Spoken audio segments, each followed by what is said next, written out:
Kia ora, kia ora, kia ora. I think we are all set up. We'll find out.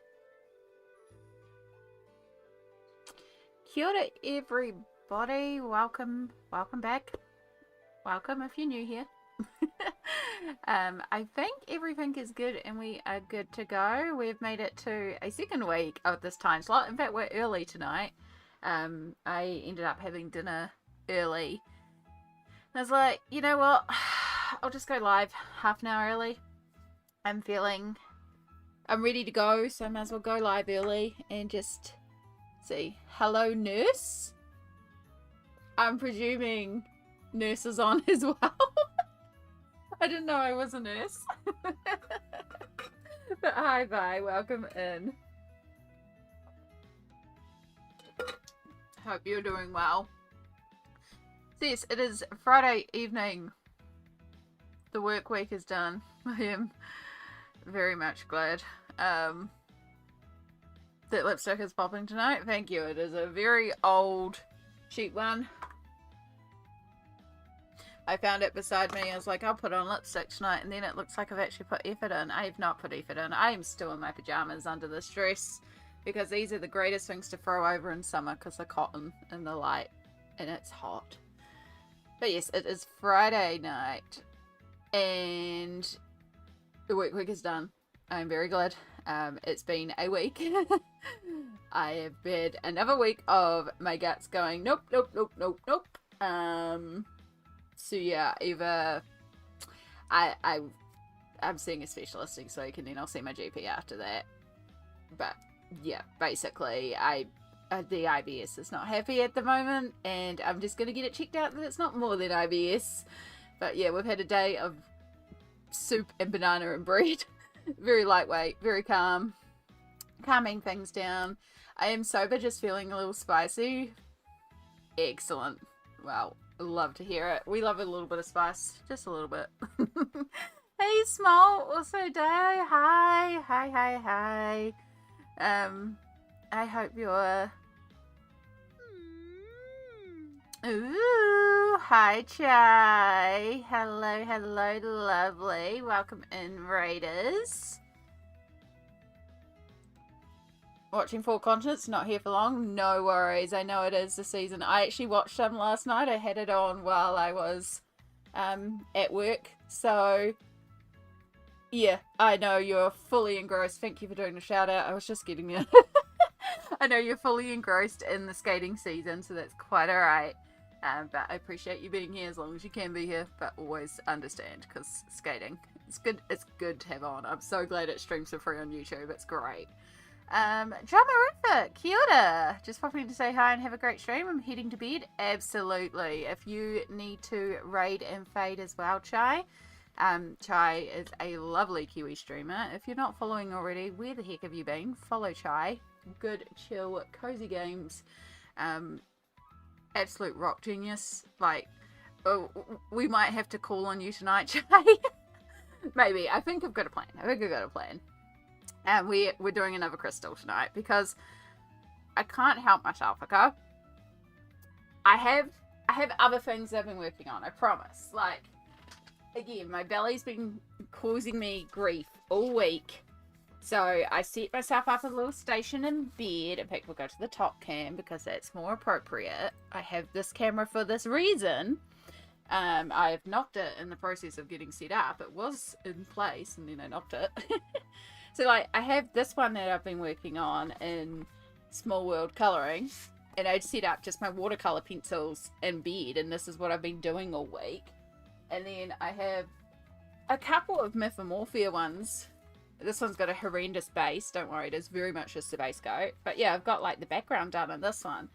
And then we have, of course, the Wondrous Folk that we started on my birthday. I literally just need to go in here with some pencils. I still have not done it. Like, we have plenty of things I could be working on. But my brain will only let me think about one thing. And it has only let me think about one thing all week. And that is going back to Oceans to Stars. I swear to God, I am obsessed with this book. So, for those that have not seen, I have done 2 double pages in here, though one half of the page is very easy because it's just a crystal. So we've done this gorgeous Capricorn page, which has an onyx, African violet, and jasmine, and I love how she turned out oh so much. And I've really been enjoying my process, which has been working with Inktense and just Inktense basically. There's some Posca paint pens, there's a little bit of glitter, but yeah, it's all Inktense. And so we did Capricorn, and then I did skip Sagittarius, and I went over to Scorpio because I really liked Scorpio, and I love how she turned out. There's no glitter on this one, which was very surprising for me, but I actually still really like it even without the glitter. I did debate if it needed glitter or not, but I really like how this turned out. I'm really happy with my little topaz crystal there, getting all those little green reflex and red reflex. Oh, good Shy, you enjoy your look. So yeah, I mean, part of my brain is like, we should go for Scorpio and do the one in between, and then like, you know, all three are done in one section, right? And then I'm like, oh, do I keep working on, you know, the Earth section, which is the section I've been doing right now, or do I move on to, you know, the Moon section or something else, or the Star section? But there's one that I keep thinking about, which is this gorgeous Libra page, and I can't stop thinking about how I would colour this page, and so I think we need to. I think we're going to go for Libra, even though it'll be my third double spread in here this month, and I may not finish it before the end of the month. It does not matter. I love the way this looks, and I think it's going to be a gorgeous page well done. So we're going to have the fun of the cameras until the sun fully sets. Catherine, hello, welcome in. Alright, so I just want to get rid of all the excess bulk. We'll leave the little bit of protection sheet in there, but we will move our colour map charts and our bookmarks, and I'll put those back in later on. Yeah, I love this page. Now, the big challenge of this page, apart from lighting, which was fine, but the sun is setting, so the light is changing every minute, is the colours of it. Because the gorgeous thing about these books is they give us information. So we have, for example, a hydrangea is our flower, we have opal as our stone, and we have the colours of light blue and peach. So, like, that's fine. It's a gorgeous combo, and I can see how that combo would work. You know, hydrangeas, there's these really beautiful blue to purpley, like, we'll find some reference photos, but like, if you know this flower, beautiful blue to purple. And then opal usually has blues and purples and pinks and orange type reflex, so the peach can easily come into the opal. Like, opal is a gorgeous stone. I'm gonna have to do, again, pull out a reference image, but that's going to be really gorgeous. The challenge is specifically peach, because there is no peach Inktense. Now, we're going to play around with a couple ways to make peach, because peach is essentially just like a pinky orange, so pink and yellow, or should in theory make peach. Like, we're going to play around with a couple of different colors to see if we can produce a peach. All good, Small, and Cassie, hello. Yes, so Smalt brings up a good point. We have the Inktense white. Now, I am not a huge fan of the Inktense white. I like how Inktense sort of soaks into a page. Well, my camera actually looks really out of focus, and I just noticed it. I never actually checked that before I started stream, because I am a professional streamer. I want you to go in there. Wow, we are really out of focus. My apologies.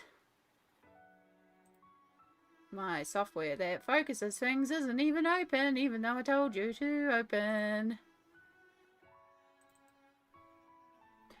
No wonder the lighting is looking weird then too, because everything's out of focus. My goodness.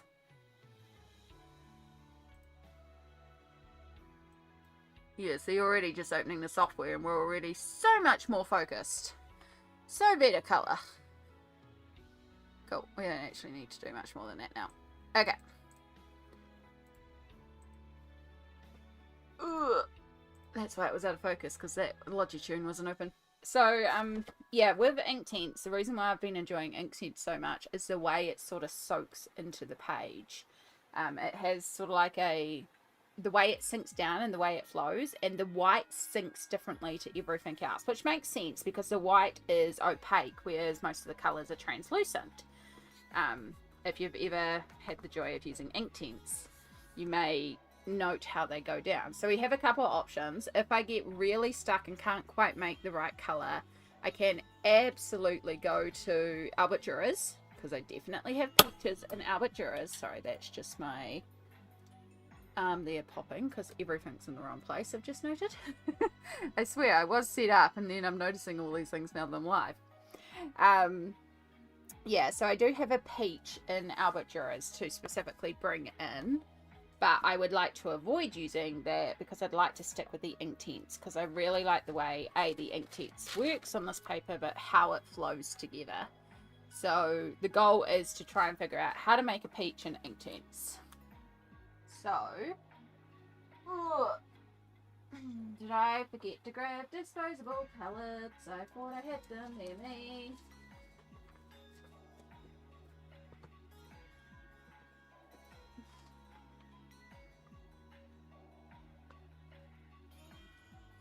I mean, I can get up and get one. It's not an issue. I just thought I had them right next to me.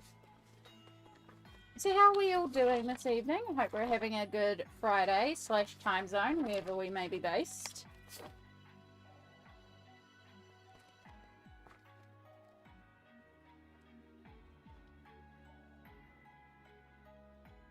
Do that without knocking the cameras.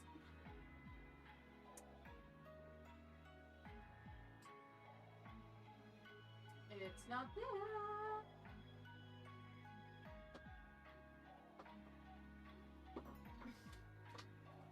I know I had it pulled out. Where did I put it?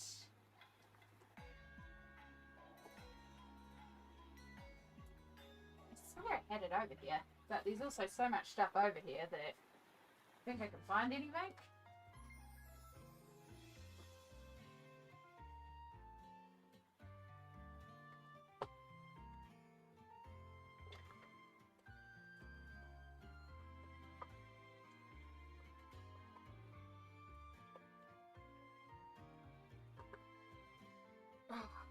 Need to clean up all of those.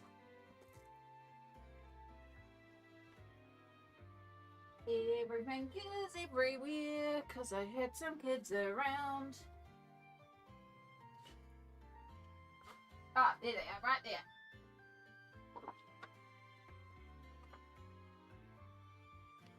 Yeah, they were around somewhere. Hey. Right. I do have one that I used for the last one, but it has the colours of the last one all over it, so I'd rather have a nice fresh one, because that's the point of them being disposable palettes. We can use them and then we can dispose of them once we're done with the page. You've been colouring again? Ooh, Cassie, what have we been colouring? That's exciting. Okay. Not that we need the palettes straight away, but it's also just a case of, like, I knew I had them somewhere. Where were they? So yeah, as I was saying, peach... I mean, peach is basically pinky orange. Orange is red and yellow, so in theory, if we take pink and yellow, we should get a peach. That's my brain. Cocoa wire. Nothing wrong with some cocoa wire. We love some good cozy colouring.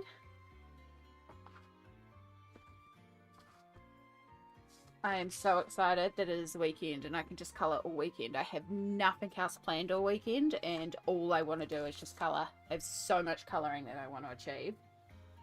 I mean, you know, probably won't achieve it all, but we can try. But, oh, I'm so excited. I've been waiting to just have a weekend to colour. I'm really hoping my tummy doesn't give me grief this weekend so I can colour all weekend without stopping. So yeah, I feel up to it, there may be some extra streams this weekend, because you know how it works. Right, so Carmine Pink is definite. Did I write it as Carmine Pink? I did. It's Pink Flamingo. My gosh, I'm already starting off all over the place, guys. Can you tell it's Friday? Can you tell? I had to ring work a couple of times for certain things, and it was like I kept trying to say words and I couldn't even word, and like, I'm so sorry, it's very clearly Friday. And they were like, yep, it's Friday. It's like I couldn't even communicate what I was trying to communicate because I could not word. Alright, let's try some Carmine Pink, since we did write that down.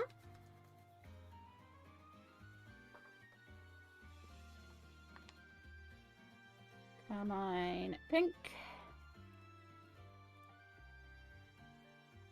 So what we're doing here is what we lovingly call colour math. And we'll try with some fuchsia, because those are the three definite, like, pink pinks. And then obviously we've got, like, you know, the reds that we can use really, really lightly to make more of a pink. But those are our, like, these are clearly pink pinks. And then we're going to take some yellows. So I'm going to start with, I quite like sun yellow. I feel like that's just your good classic yellow. I will, of course, take my Sicilian yellow, because that is one of my favourite yellows. I think it's absolutely gorgeous. And it's like a brown yellow. And then if we take, like, golden yellow, then we kind of cover, like a orangey yellow. It's probably verging too much on the orange, but, you know, we can try it. My pencil case for these are all completely all over the place. Where's golden yellow? There you are. We're too excited for the weekend. Heck yeah. It's just, like, just to have, it's become more and more, I appreciate it. Now they work more hours, and I feel bad saying that, because I don't even work, like, full time, but, you know, it takes a lot out of me. I mean, essentially today, all I have done is, I woke up, I did walk up to the supermarket to have a little bit of a walk, but then my stomach was like, nope. So I crawled into bed with Shadow, and then I fell back asleep because of how much pain my tummy's been in. And then I got up and went to work. It's like, you know, I want to do stuff.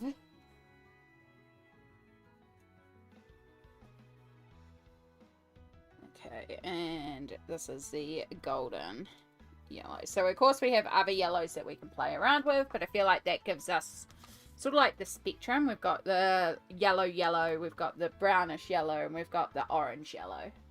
I say yellow, I mean more like lemon yellow, but it's not really lemon yellow. It makes sense in my brain. Trust the process here.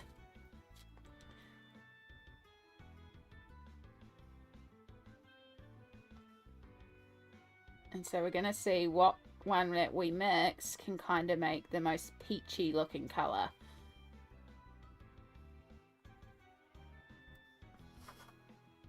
Again, fully experimenting here.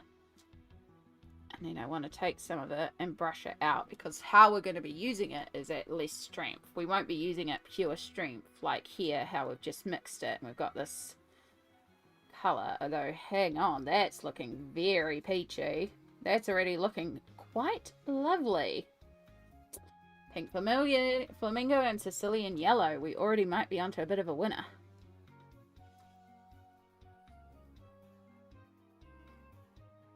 So have you, oh, now that you're colouring with Coco Wayo, did you get your markers, Cassie? Because I know you were waiting on your markers. Alright. Yeah, Carmine Pink and this Lemon Yellow is very much not the right vibes at all. We're still winning with that Sicilian Yellow and Pink Flamingo, but let's see if Carmine Pink and Sicilian Yellow. Ooh, also pretty. Also not bad, but a little bit more on the cooler side. I think our Pink Flamingo is more like the warm peach. Yes, they came today. Heck yeah.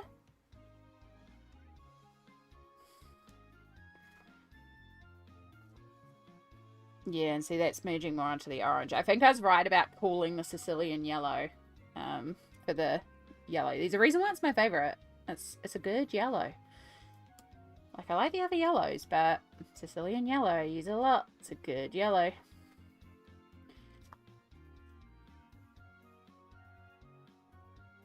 How are you enjoying them?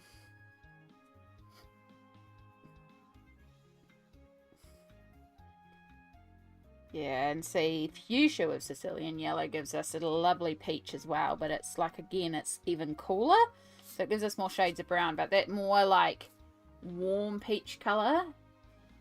But, I mean, it gives us a variety of colours if need be, but we're definitely on the right pathway there. The golden yellow and fuchsia is also not bad. I don't mind that colourway either. I will pull this up so you guys can see a bit closer. I know right now it's not the greatest shot.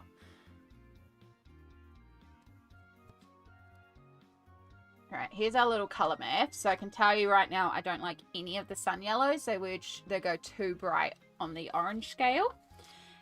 The Sicilian yellow is still my favourite, and my favourite is still this pink flamingo. You get that really warm peachy orange. So pink flamingo and Sicilian yellow. And it does fade down quite nicely, although it's curling up, so it's hard to see there. These ones, again, they're merging more on the orange, but this golden yellow and fuchsia is quite pretty as well. But basically all the ones involving Sicilian yellow are quite lovely, and they all work on different scales of peach, just with different coolness. But because I know we're going to be introducing a few other cooler colours, I think I want to stick with the pink flamingo and Sicilian yellow to make a peachy colour. Yeah. Hello, Amy and friends. Did you start early? I could have sworn YouTube said you were starting around 5 PM my time. I booked it to start now, or in 4 minutes, basically. But I did start early because I was ready early. But we haven't actually started colouring. We've just been playing around with colours to try and figure out our colour palette for this one. So you haven't missed much. You've just missed us figuring out Inktense colours to try and make a peach. Welcome in, Roslyn. Kia ora. So yes, we are back to Oceans to Stars because we all know I'm obsessed with this book. I just thought of something. Woo! Professional. Aha. Aha. Learning. My night setup still isn't great. I still have not finished moving around the desk. It's probably not going to happen anytime soon. It's probably not going to happen before the charity stream on the 1st of Feb, because I don't really want to unplug, move things and replug things in and have something break on me in the process. So we're probably not going to finish setting up for night streaming for another week.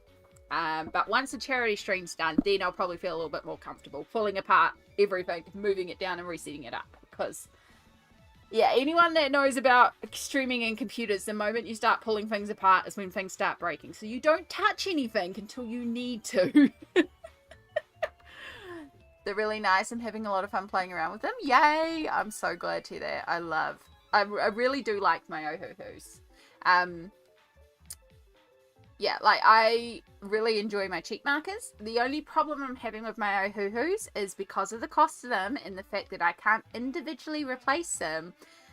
I'm already like, you know, I was thinking about pulling out a cozy book the other day, and then I was like, oh no, I don't want to use my own Ohuhus on them because they're too expensive. I'll use the cheek markers, except I'm running out of the cheek markers. So there's going to be a point where I have to use the Ohuhus, but I'm like, I don't want to use them in my cheap books. And I'm like, but they're there to be used, but also they're really expensive and hard to replace one. So it's this catch-22 of like, yeah, so this is going to be, it's going to be one of those things where I'm going to have to like get over the mental block and go, no, it's art supplies do not have inherent value. Like, yes, art supplies are expensive, but also I shouldn't hesitate to use a supply because supplies are there to be used. So that's what I'm going to have to kind of train myself on. It's just, yeah. Yeah, that's good. It's very much a me thing, though. I mean, I know there are others out there that struggle with it, and like when it comes to pencils and stuff like that, I have no qualms using. Like, I let my nibblings use my artist quality pencils. Like, I've trained them to use pencils very nicely, so I feel comfortable letting them use it. One of my nibblings is really excited when they get to play with my Inktense because they think they're incredible because of how vibrant they are and the fact that they turn into paint. They think they're great. Yeah. So, yeah, it's like, ooh. Like, he ran out of groceries, but I hate going shopping. Yeah. See, I'm the opposite. I love going grocery shopping. I hate online shopping for groceries. I like to be in the store and bargain hunting, but it's me. But I do understand, because if I'm having a bad paint day, yeah, no, I don't want to be grocery shopping. So yes, I do understand in that sense. And yeah, is it a justifiable excuse to get something for dinner? Particularly if you can get some sort of combo deal and get like multiple things delivered, so it's dinner and tomorrow's lunch or something. As much as I don't want to encourage a food delivery, like sometimes there is a time and a place for a food delivery. Yeah. There's a place here in Adelaide, they're online only, that will soon be selling the individual Ohuhu markers. Nice! They might ship to New Zealand. That would be incredible. Wait, why are Ohuhus hard to replace other than cost? Partially cost, but also here in New Zealand, there's one seller who has got the rights to sell them, but they only have the sets. They don't have the individual refills. And if I try to buy them on Amazon, a lot of them won't ship to me, but also the cost of shipping them via Amazon to New Zealand is just not worth it. So yeah, at the moment they are not refillable, but I'm aware that they are technically refillable. If I could match the colors to Copics, I could also grab Copic refillers and do it that way as well. But because I needed such a big amount of marker colors because I have a small range. I have a range of Copics that I brought secondhand off somebody who was getting rid of them. So I scored them for an amazing deal. Some of them are very much empty or very close to empty, but of course Copics are refillable. So I have about 100 Copics, but most of them are verging on empty or near empty. And so it was, and then I've had 2 tubs of cheap alcohol markers that in total I think there was nearly 1,000 of them because of buying these big bulk 300 plus sets of really cheap markers and being gifted all these really cheap alcohol markers. Most of these markers cost me nothing more than like 15 cents. They're really cheap alcohol markers and they're great for basing. They do the job. I've colored cozy pages with them, like, you know, considering that's what I had, I was like, I'm going to use them. And I've used them and used them and used them and made a point of using them to the point now where I'm down to half a tub. I'm down to probably about 100 of these markers because I have used up that many markers. So, hello cat. So they've done the job, but the point I was planning with these markers was as I used them up, I was going to, oh my god, Kat, you're so wet. No, you cannot go in the artwork. You are so wet. He's just been caught in a downpour. Oh, you're so wet. No, not in the colouring book, please. Oh my god. Oh, yuck. He's so wet. He's so wet. Oh, gross. It's on my arms, like under my arms, where he tried to crawl up on the desk as well. Oh. You got caught in the downpour that just occurred, didn't you? You're seeing this. See how he glistens? I mean, he looks pretty. He looks like he's covered in glitter. But he's so wet. Oh, your treats aren't even here. Right, before we do anything, shall we try to dry you off a little bit? Please don't go in the colouring book. Oh my gosh, yeah, no, you can't be on the desk. You are saturated. Come here. Oh, don't hit the keys on the keyboard. I know that's not the best way to lift you. I'm sorry, I hurt today and I shouldn't be lifting you. Alright, come here. I know this is what you're looking for. Oh god, stomach.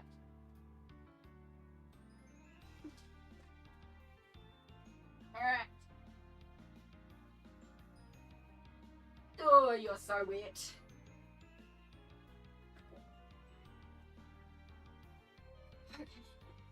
Alright, how did you open a website, Kat? What are you doing? Alright, I've lost Twitch because he opened up a website.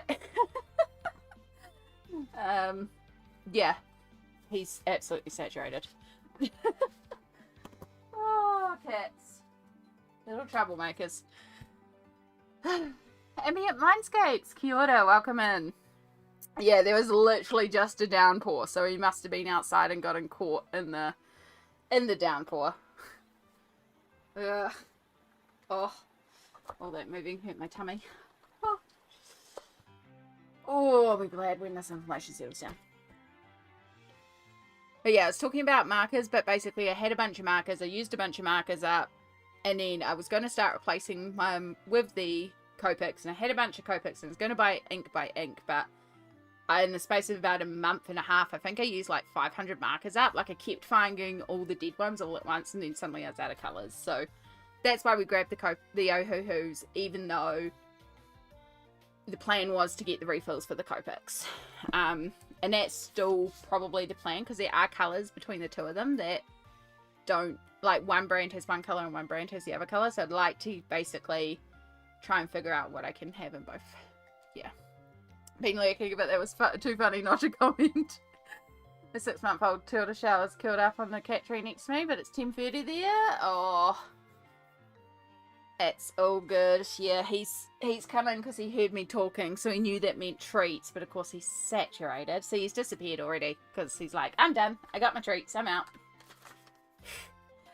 Oh, and now I feel like wet and icky because he did. He like jumped. He's worked out how to get up on the chair without me lifting him, which is great because I don't want to have to lift him some days, particularly when I'm in a lot of pain.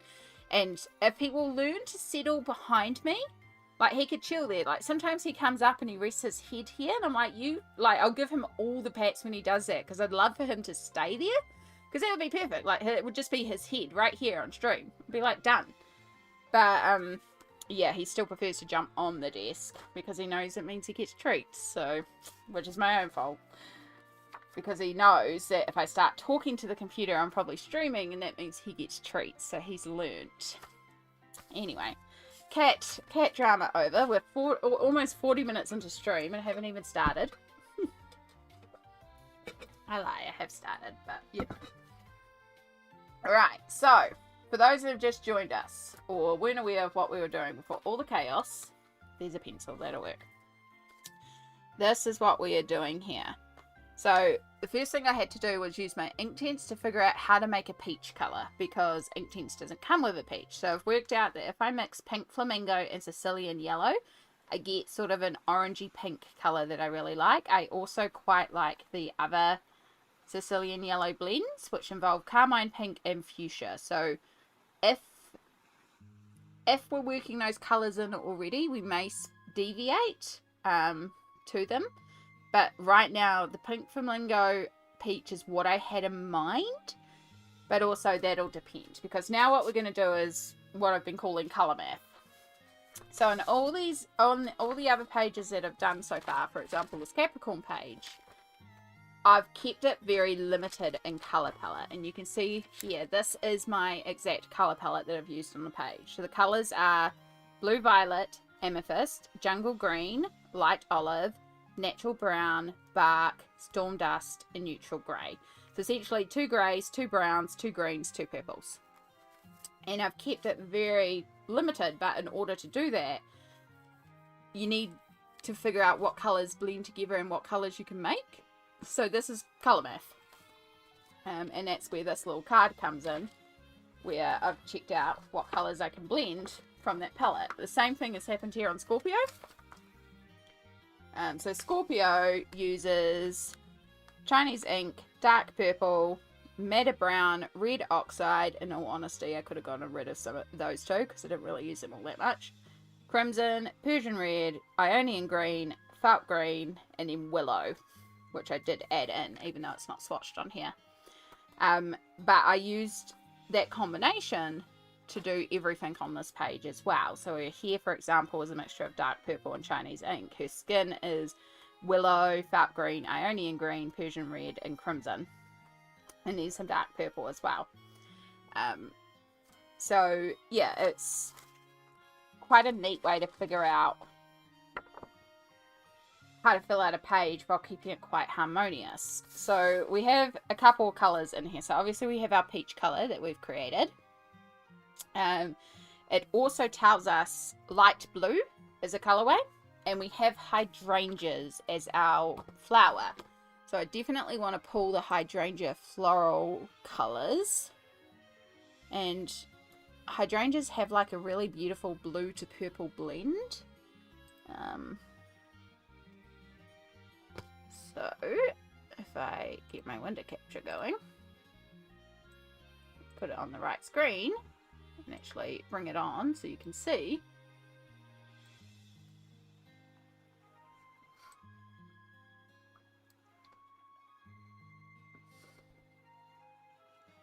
Yeah, so we want to stick to the more light blue. Like, that's the sort of colorways that I think of when I think of hydrangeas. That sort of blue, purple, pinks. Especially that blue purple, which is really what I'm after.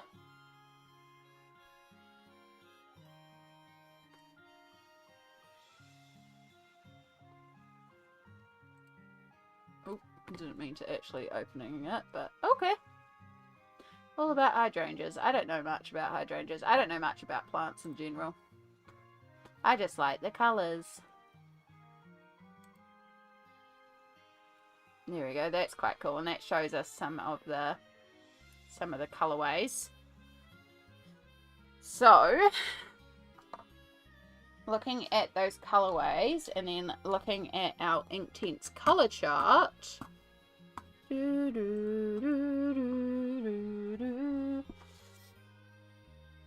So I'm thinking we're going to be pulling lapis blue, which is like a newer blue. It's from the new range, but it is just such a pretty blue, and it's got that sort of purpley blue undertones. Like we have iris blue, but that's got more green in it, so the lapis blue is more cooler, more pure blue. And then we have it almost goes into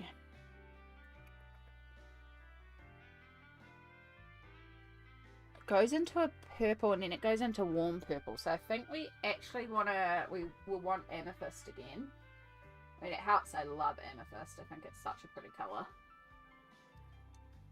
So this is amethyst here. So it's a very warm purple. And then I think we want like a cooler purple in between. I wonder if we pull the blue violet. Or, no, I think I want more purple because I can also use it as a bit of a shadow on the skin. I don't want mauve because that's too close to the amethyst. And I particularly want the amethyst. So I think I'm leaning towards the deep violet, and I think I'll stick with my gut.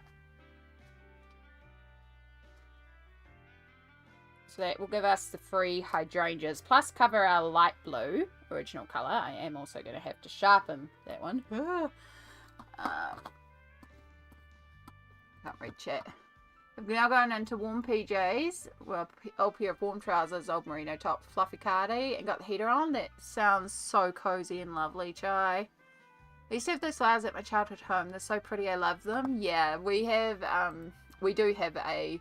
In fact, if I had thought about it, I could have gone outside and actually just picked up one of them. Because there's plants right outside of them. They're also all around the streets here, so... Yeah, I could have just gone and picked up a bunch. I think they're flowering right now. I'm sure they're flowering. I didn't even notice that on my walk today. That would have been really logical. But you think I'm that logical? No. No. No, no, no. Okay. So, now we also need the green for the flowers. And while the picture I'm looking at is more like an olive green, knowing the colours that we're using, I want to stick to a more brighter green. It's Friday. Brian has clocked out. Yes, Brian has more than certainly clocked out right now, Cassie.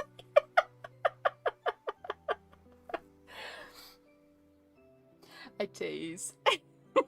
I raise my gaze, exactly. It's the kind of shite that I pull all the time. Alright, that's felt green. Jungle green. This is absolutely comical green. But if we do that, we are going to need a darker shade colour. And I think that's actually something we're kind of missing right now. Though that being said, it is very light tones. Maybe I do want to swap out deep violet for dark purple. We might have a lack of a shadow colour, which will be really interesting, but maybe that's something that we can add to. Alright, so we'll pull out our... I put all the colours back, and I don't know why I put all the colours back when I was swatching. That wasn't exactly the smartest move. Alright, pink flamingo and Sicilian yellow. So yeah, right now, the colours that we have pulled, there's a lot of, like, brights. And I think we're going to be lacking a shadow colour. But we might be able to introduce something. So I'm going to start with the peach. I'll just rewrite under there Sicilian yellow plus carmine. That's really big. So what we do for colour math is exactly how we worked out the skin tone before. Except here we are actually going to have the two of these here. And then because we'll already have these colours on the page worked in together in the sense of the skin, I am also going to put each of these down as an individual colour option. So when I was talking about the opal, for example, often in the opal you'll see reflex of yellow and pink. So rather than introducing a new yellow or a new pink, we'll pull out the yellow and pink that we use for the skin, but just separate. And that'll give us those reflex as well.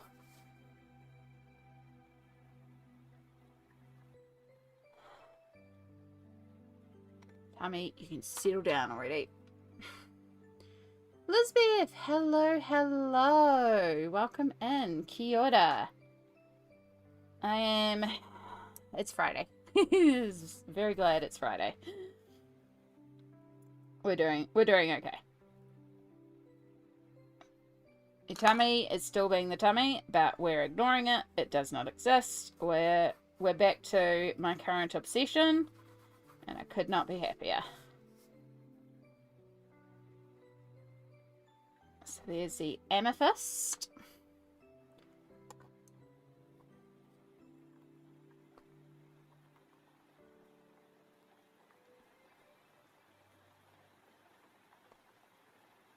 Normally I'd spread these out a bit more, but again, I really suspect we're going to need another colour.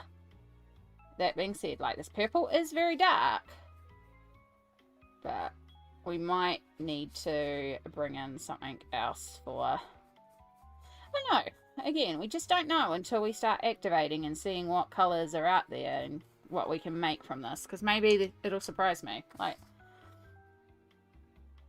you know, like mixing in the green with the peach might work phenomenally to make a darker brown to work on the skin.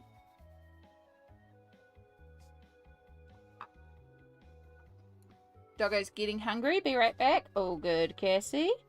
Right, that's lapis. It is dark purple. Can't even spell. It's fine. I don't know why my hair's stuck there. Jungle green. Okay. So now we get to do fun. Now we take our little random mix and we start activating. And we see what colours we can get. So obviously Carmine with our peach just makes it more pinky. And then the Sicilian yellow with our peach makes it more yellowy.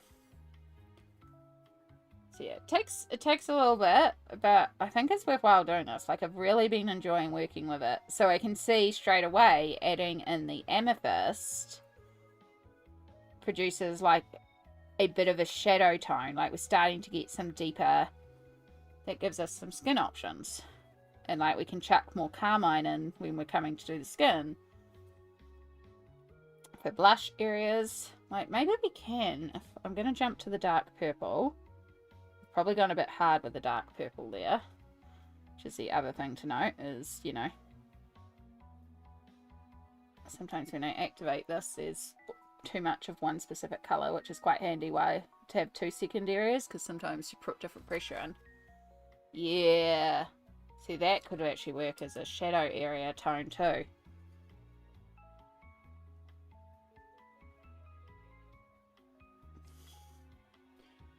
Any good cozy games that you caught your eye that recently that you recommend? So I've been watching Katie play Fields of Mistral, which makes me want to get Fields of Mistral.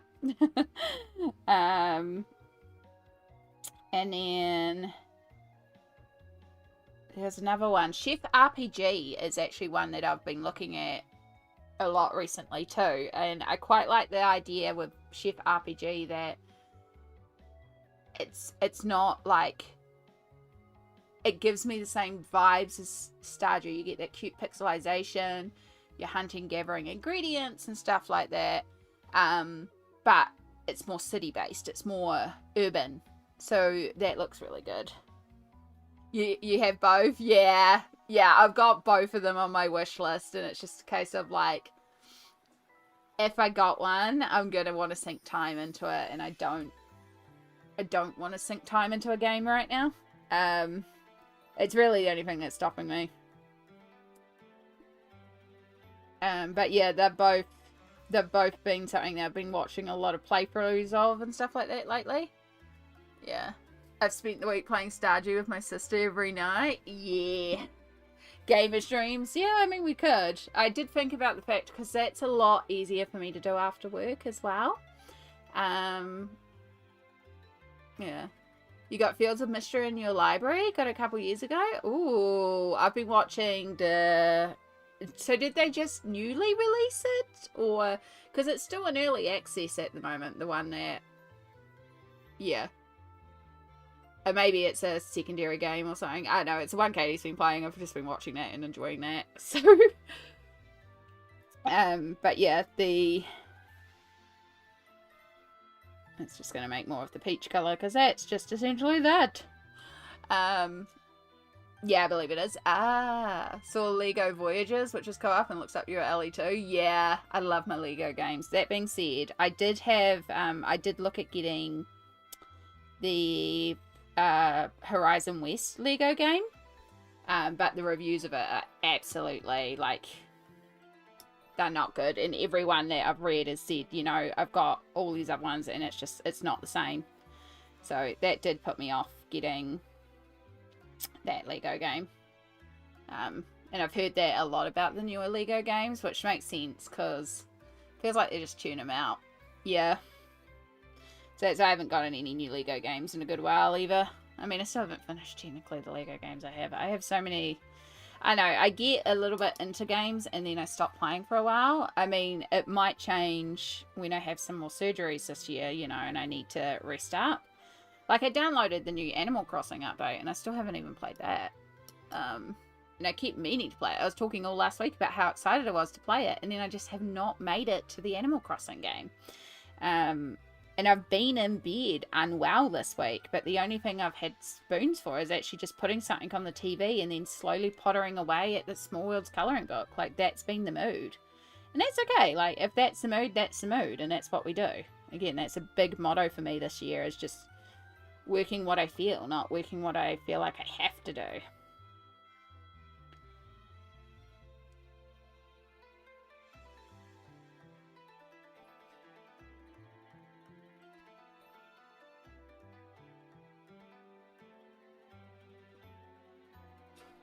yeah, there's so much content already in Fields of Mistra that like I would feel comfortable getting it right now. Like the fact that basically you're getting the first couple of years playthrough for all of it, like it's still a good amount of content. And it's, again, one of those games that I think is going to have a lot of replayability too, and just go around and put around on the farm and do the things, and, you know. Another game that I will try to make a point of actually playing this week is Adaptory, because that gets released this week.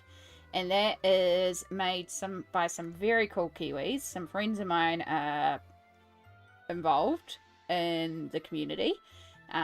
So it's made by the lovely Jevin, who is someone that I've met through the beautiful This Is Ruby OK. And we played D&D together, and if you remember my charity stream a few years ago, the big one where we raised like over $1,000 for mental health, they actually donated a bunch of keys for the game. That's how long it's been in development. So, and then they also gave me one as well, which was very kind. So I've had that sitting waiting for release. And then This Is Ruby OK is also the community manager for it. So, and that's a very chill mining, like survival mining type game. It's super cute. I can pull it up to show y'all, but yeah, that comes out this week. Yeah, can everything is cozy horror, like no jump scares, no darkness, so that seems contradictory. That'll be interesting. Cast and chill. Ooh, so is that just like a fishing game? I do love the fishing in Stardew Valley. It's also super beautiful pixel art. Ooh. Okay. Is it going to crash my computer if I open Steam? Of course there's an update.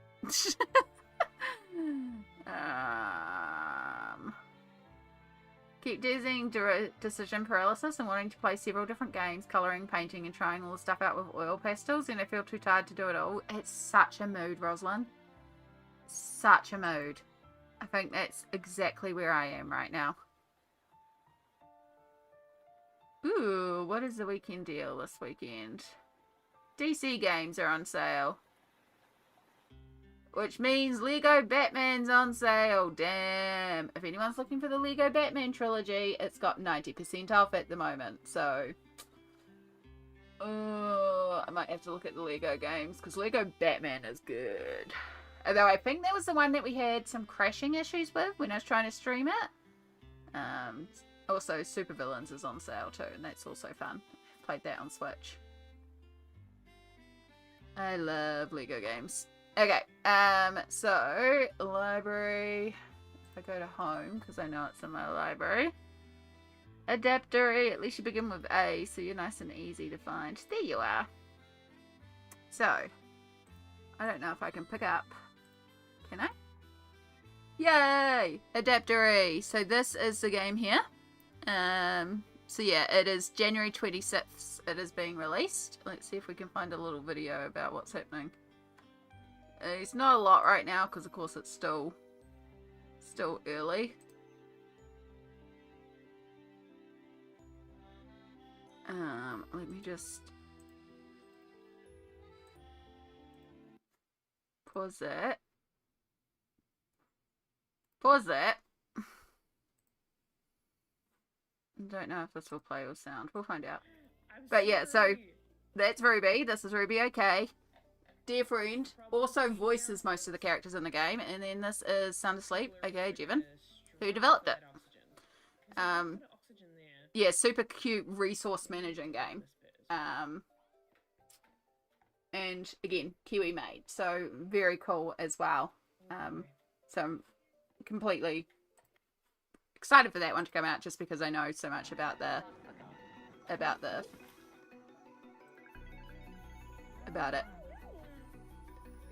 But yeah, just sort of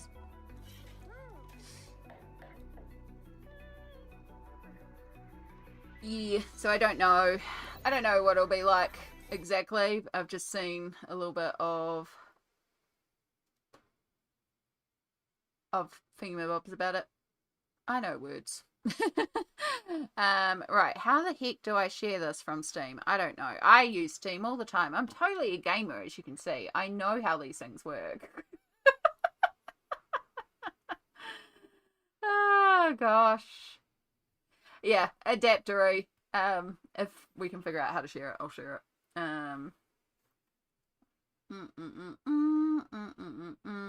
There must be a share button. That would be really logical. Steam, if you just had a button that said share if I wanted to share. Let's view broadcast page. I don't want the broadcast. I just want to share about the game.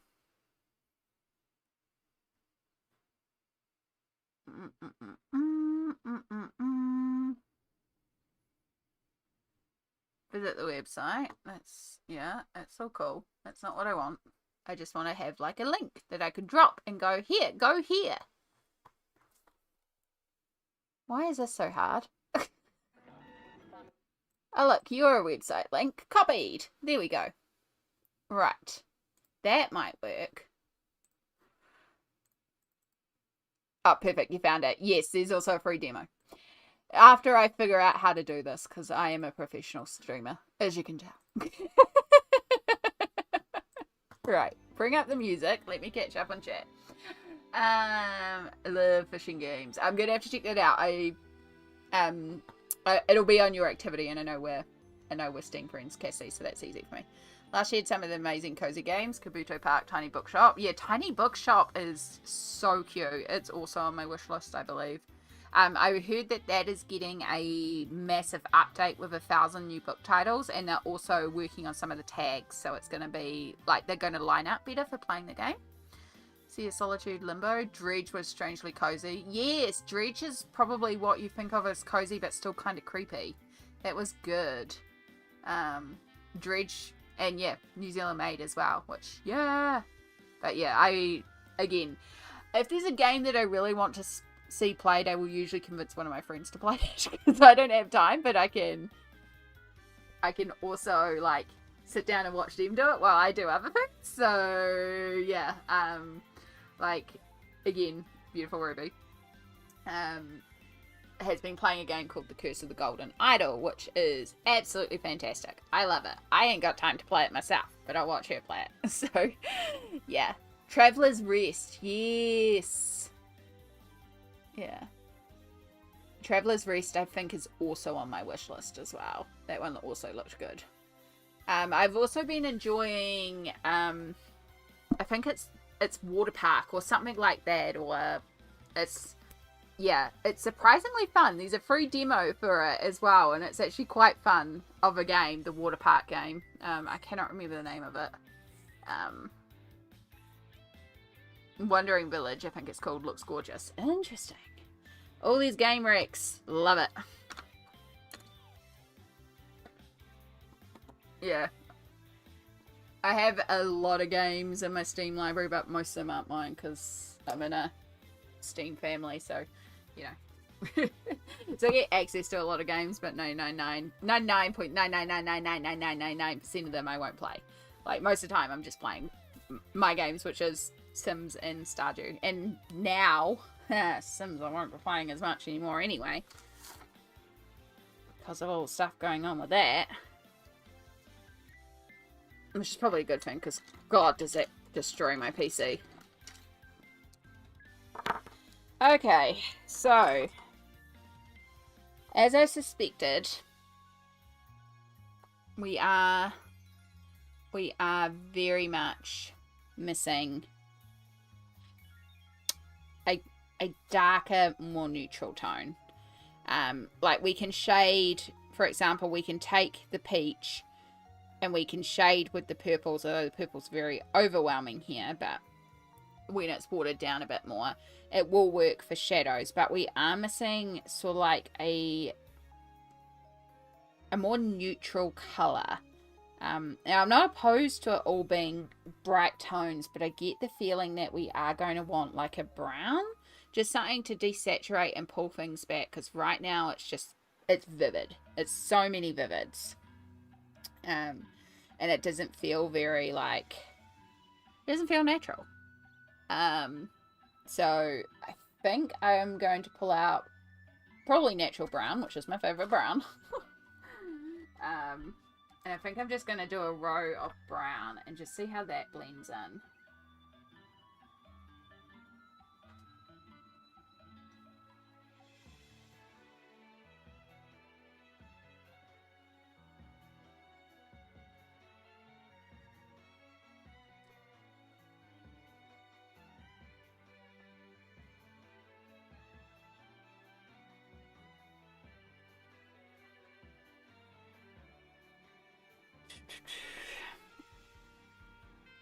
The hardest part is always finding the pencils. I wish their names did not rub off so easily.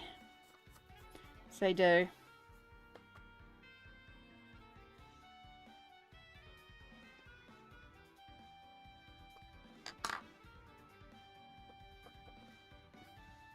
Oop. There's my tissue. There's my tissue.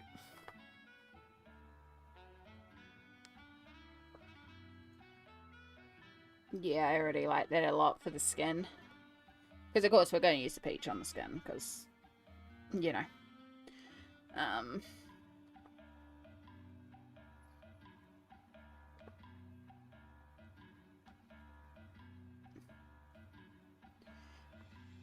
Yeah, definitely needed the brown. It just gives us a few more options. And it just helps tie things back down. Just gives us another darker option, but it's that desaturation. Like, it's not like, the purple does work for some shadows, but it's also adding in pigment, and it's like vibrancy as well, which is not what we needed. We needed something to desaturate. Okay, so it doesn't. The only place it doesn't really work on is the green, but I think we can actually pull in differing levels and some purple into the green to make a darker green, because that's the only thing I think we're missing is a darker green for the leaves, and if need be I can also pull in a green. I hope you are enjoying colour math so far, because this is a big part of it. It's literally me sitting here and playing around with colours for a while. This one feels like there's a lot because of the fact that the peach is made up of 2 colours.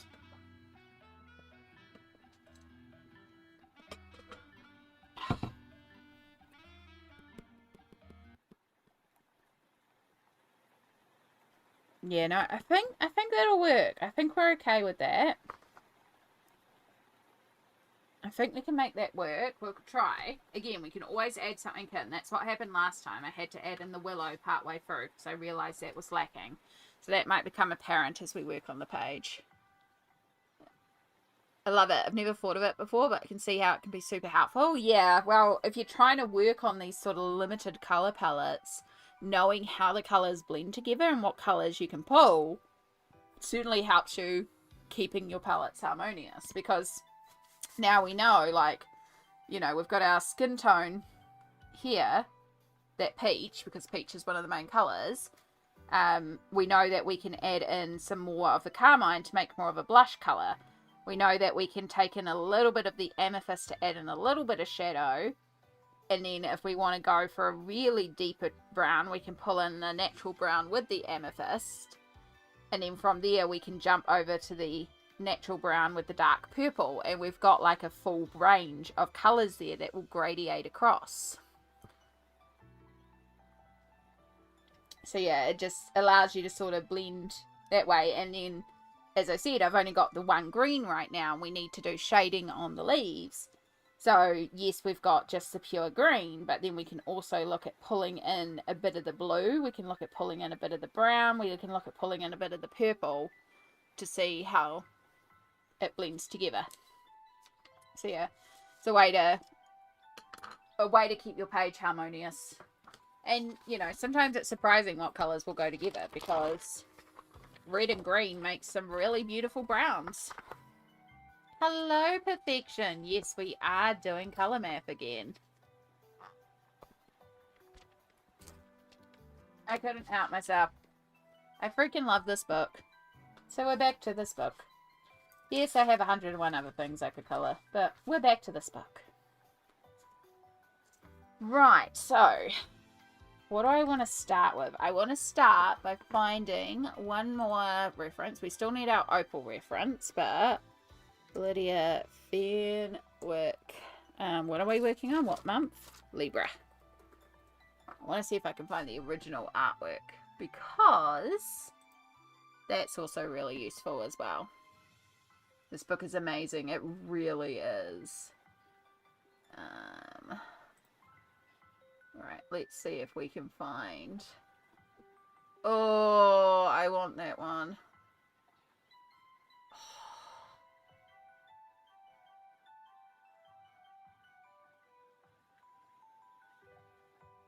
Oh, I just noticed she has a different digital colouring book. I need to buy her digital colouring book. Sorry, I'm on her website and I've just discovered things. You're a Libra? Oh, perfect. I did not know she had this colouring book. 16 placed in my floral thread for a total of... Oh, okay. Cool. Keeping that in mind when I have $21 available. Well, sorry, I should actually show you guys instead of just talking to myself like I always do. So I'm on her website because I'm looking to see if I can find her actual original artwork for this, but I just noticed she has a digital colouring book. And I don't know why I haven't noticed this before, but also absolutely gorgeous. I don't like colouring florals and I still want it because just look at the portraiture. Just so pretty. So yeah. It's just a digital one, but hey, nothing wrong with a digital colouring book. I know, right? I'll grab that link and drop it in. Yeah. Yeah, I'll need to bookmark it for when I have some funds, because I think I'm going to need that. Freaking love her work. She's quickly becoming my favourite illustrator. Like, just love so much. Alright, there's Gemini, Cancer, Leo. Oh god, the Leo's gorgeous. The Virgo's gorgeous. They're all gorgeous. Why have I turned it off? Just look at all the pretties. So yeah, if you're stuck on how to shade some of these are really good for referencing how to look at the like shading and stuff like that. So yeah, here's her Libra.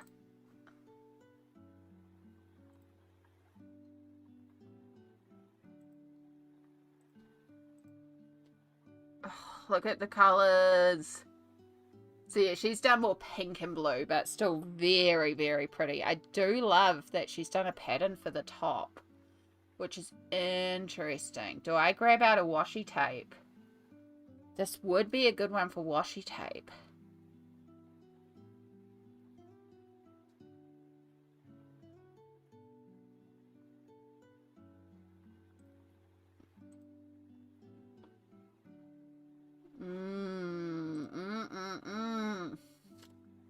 Alright, sorry. I promise we are going to get colouring. We have been here over an hour, but also, this is also some of the setup that happens with these things sometimes. Like, I could have worked this all out before stream, but I think it's cool to see the process.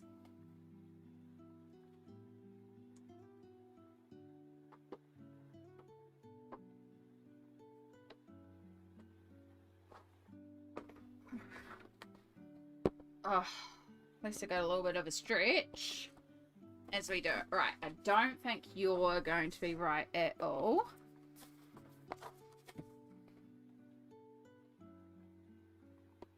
I don't know if I have any washi tape with hydrangeas, because if I did, I'd straight pull that out. I know I have some peachy ones, but like, is it going to be the right peach? Which I won't know until after I've coloured the peach, which kind of makes me think I should start with the peach first.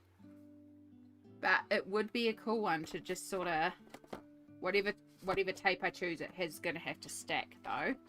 Just the other part. But I know I do have a couple of peach tapes, so this is a possibility. Again, I don't think I have any hydrangea tape.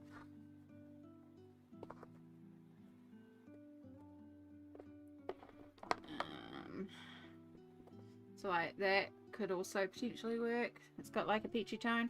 Okay, well, I've got it nearby. I probably didn't need to stand up and get it straight away, but it's here. We'll keep that in the back of our minds that we could also do the top, but the top can also be done later in it. Right, so I want to save the images. Just bring that to my downloads. Save. Smalt, hello. Ice Dance is finished. The women's long program is in a couple of hours, but I won't be able to watch live because I have errands to run in the daytime. All good, hun. I appreciate you being here, but I also know that it's crazy late for you all over there, so. But I hope the dance was good. We have done colour math. Lots and lots of colour math. We may not have all the colour math done, but I'm happy with what we've done for now. I think we can officially get started. We're just looking at the original on Lydia's website, and then looking at the Flower Girls colouring book on her website that I didn't even realise was there, and now I'm going to have to get as well. Because I must have a Lydia Fenwick. I swear, she's just become my, like, I'm obsessed. Try not to be obsessed, but also I think it's valid to be obsessed. I adore her work. I love what I've been doing in her work, and I'm enjoying it so much. So it's like, well, you know, it's obviously gelling with me in the right way. So if we become obsessed, we become obsessed, and that's okay. Right, so we've got our nice water here. So we're going to start by pulling out some Inktense.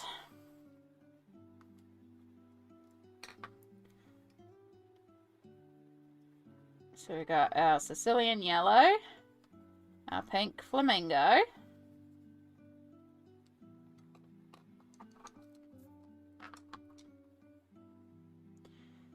our amethyst. Going to be in like an hour. Fair enough. What is the time? It's 8:16 here.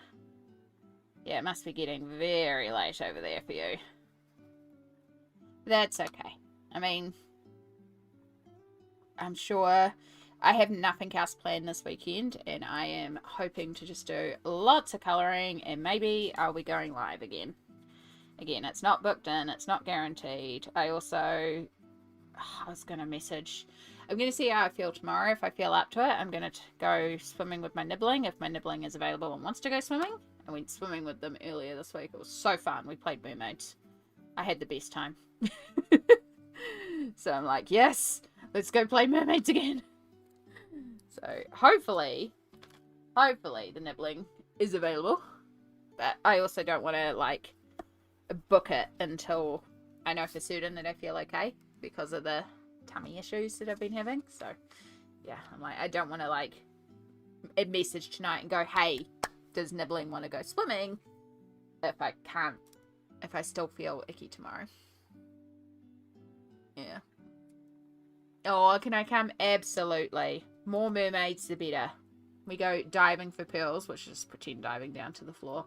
Then we put them into our little pockets, and we have mermaid names, and then we turn them into potions. It was very fun. It was the most fun I've had swimming in a long time. It's so much better than just swimming laps. I will say aqua aerobics is pretty fun, because I also do aqua aerobics, and that's pretty fun. I do like my aqua aerobics, but definitely playing mermaids with a nibbling is a lot more fun. Definitely some of the most fun swimming. If you get Flower Girls, you can do those pages in alcohol markers since it's a digital book. Yep, that would be the plan, but that'll have to wait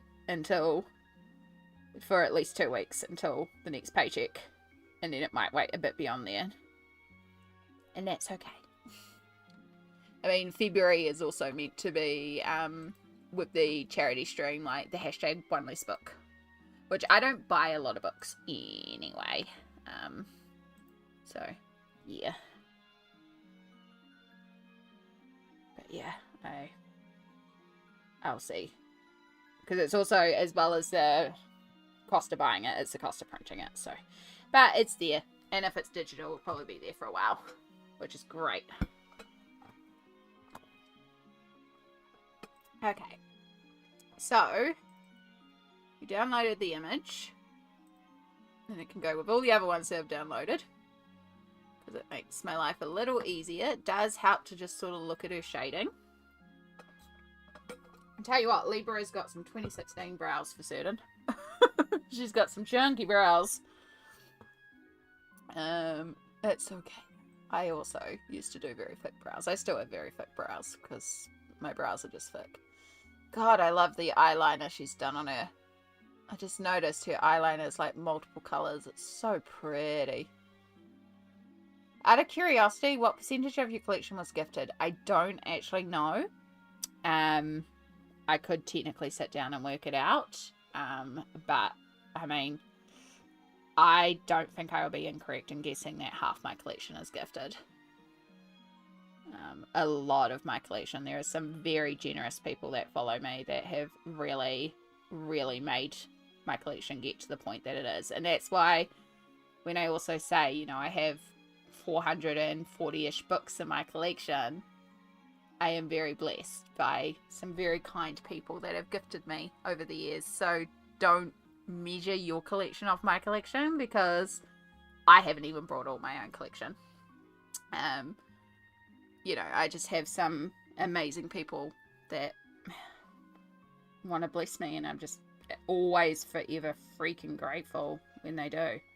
Because, yeah. And I also want to make clear, you never, ever, ever, ever, ever have to gift me.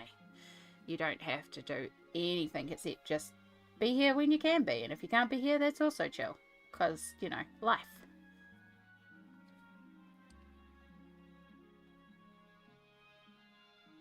Now, I hope I am pronouncing this correctly. Is it Hassa? Am I pronouncing that right? Kia ora, welcome in. Libra is your rising sign? Ooh, well, we're working on the right page then. It's such a pretty page. It's such a pretty book. I swear, I am...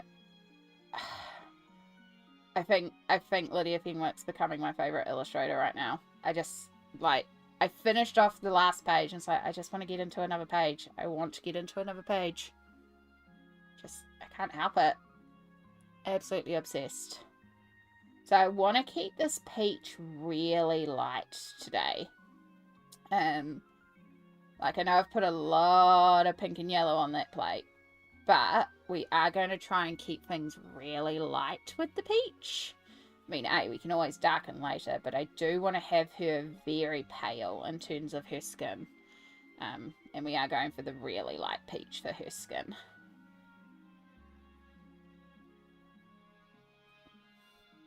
Love the illustration. I have the book in my cart. It's Hadasa.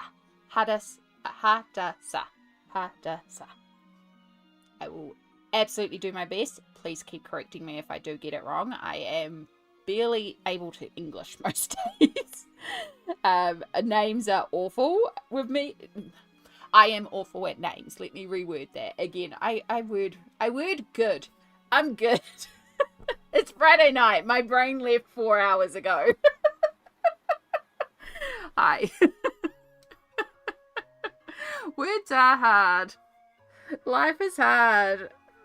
I try. I promise I try. Work did just put out a thing about taking Tadeo. They do it.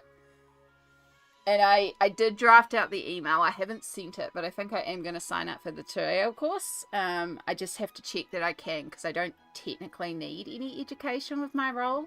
But I really would like to do the Tadeo course. So, yeah, I'm going to see. Going to see if maybe, like, just so my pronunciation of Tadeo is at least a little better, which would be ideal, especially before the Matariki stream, because I would love to be able to actually pronounce the Tadeo when I'm talking about the importance of Matariki and the Māori culture. I would like to be able to pronounce those words correctly, and I do my best, but, you know, there's always room to learn, there's always room to improve, and I will, you know, be like, kia ora, and, you know, try to introduce as much Te Reo Māori as Māori as much as I can. But I also am aware I am Pakeha.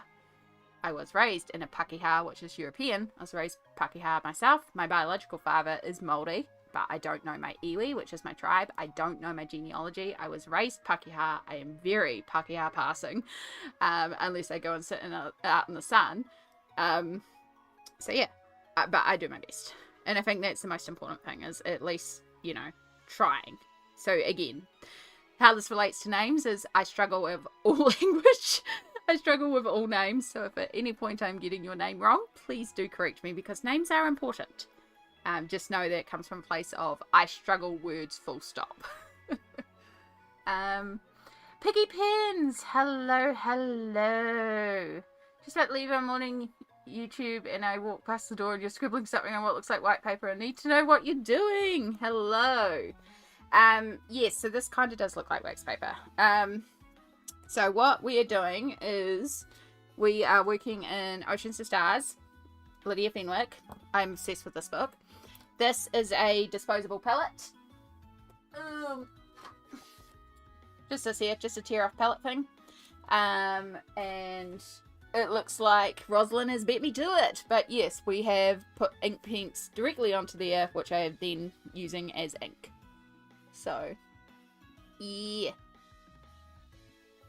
Yeah, we've got a very limited colour palette that we're going to try and work in. And try and do this page. So what I have done so far, sorry, let me just blend this out because this will dry and then I will never be able to move it again because Inktense. So what we are trying to do is similar to what I've done here for Scorpio. So again, this is all Inktense. And then Capricorn. And the colour quilt that you're talking about, this is the colour quilt for Capricorn. So it's almost like colour math, where because I'm working with a limited palette, we've blended the colours together to see what colours we can make with just a few colours. And that's, for example, the skin is a mixture of natural brown and amethyst and blue violet and bark and a bit of, I believe there's a little bit of neutral grey in there too. So it's like, it's colour math basically. Same with, for example, with Scorpio, her skin is done with a lot of the greens and reds because those together make a lot of browns. So it's colour math. So yeah, this is our colour math for this page. And we've literally just started. I am absolutely obsessed with this book. It's my current obsession. I cannot stop colouring in it. Oh, hello, cat. You, please don't be wet again. Please tell me you've not been outside. He tried to jump up on the desk before and he was saturated because he got caught in a downpour. No. There is no room for you up here and you are still wet. I can feel that you're wet. If you will, like, stay up there, you're fine. You can stay there. I just can't have you on the desk. I literally learn new things every day in colouring. You never stop learning with colouring. It's one of those things. It's just, there's always something new to learn. There's always something. There's always a cat to cause problems. Sorry, baby, you're going on the floor. Because I need to blend this out and you're going to cause problems. He is still saturated. My back is still saturated. There he is again. He's determined. Yes, I know that's your claw on my back. If you stayed there, you'd be alright. Can you see him? Can you see him?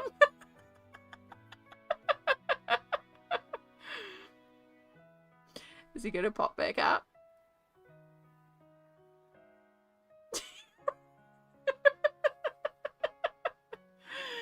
Oh, you little troublemaker.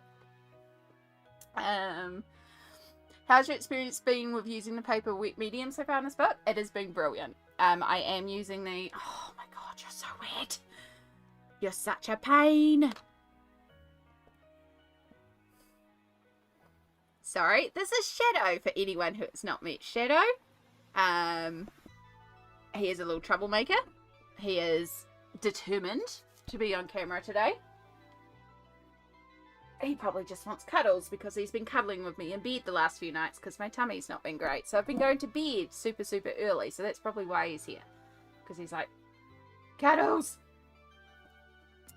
Yes, as Smolt has come in and clarified for us, thank you, Smolt, as I deal with cat problems, the paper is really fantastic. I am very heavy-handed with my water. So I have the slightest bleed through here. Again, I am very heavy-handed with water. There is a little bit of buckling. I'm not worried about that. Just flatten the book, squish it under some other books, she'll be fine. Considering how much layering I chuck at it, how much water I saturate it with, it's held up really, really well. And again, minimal bleed through. I've had one little spot and I was absolutely drenching the paper there. Again, entirely on me.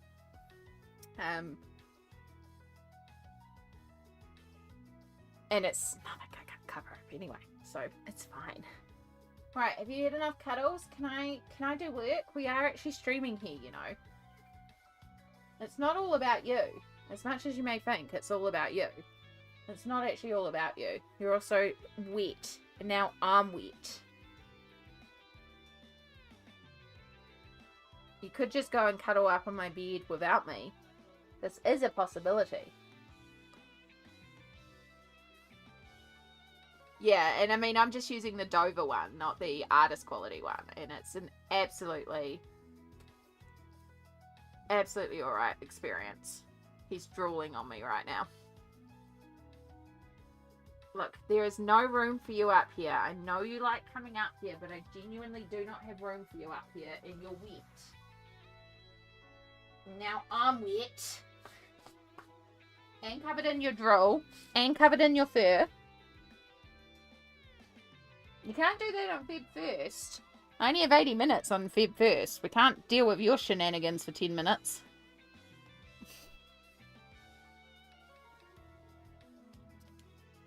And now this has dried, and I haven't blended this at all.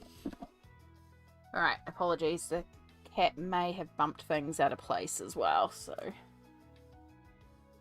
hopefully he'll go and just curl up on my bed. Has anyone purchased the Luna book by this illustrator? I believe Smolt has it. No, Smolt, you have the artist quality one, don't you? Still the same illustrations. But not the Dover one. It looks stunning.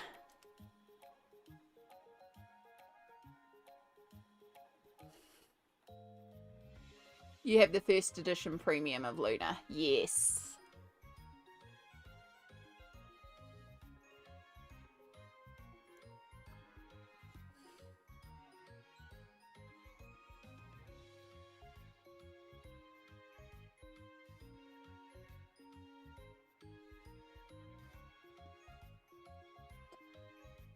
Yeah, I have watched a couple of flip throughs of it on YouTube. And while I think I prefer this one just that little bit more, I still really love Luna. But it could also just be biased because I have this one in front of me and I'm seeing it in person rather than seeing a picture online. So I reserve the right until I have both books, which will happen eventually. Because, again, Lydia Fenwick is very quickly becoming one of my favourite illustrators. And yeah. Yeah. I almost bought the trade edition too, but I have to stop getting second copies of books. I do not need multiple copies of the same book. Yeah. Yeah. It's hard. But I do understand because that version is beautiful. I'm so glad though that she did get the Dover contract to do it commercially, and it is becoming more accessible. Like, you know, I never would have been able to get her art book, the Sea to Sky, the original version of Oceans to Stars, because I sure as heck wouldn't have been able to buy that. especially considering it was, you know, a Kickstarter from years ago, and while it still floats around, it's pretty pricey. But the Dover version, Oceans to Stars, very doable.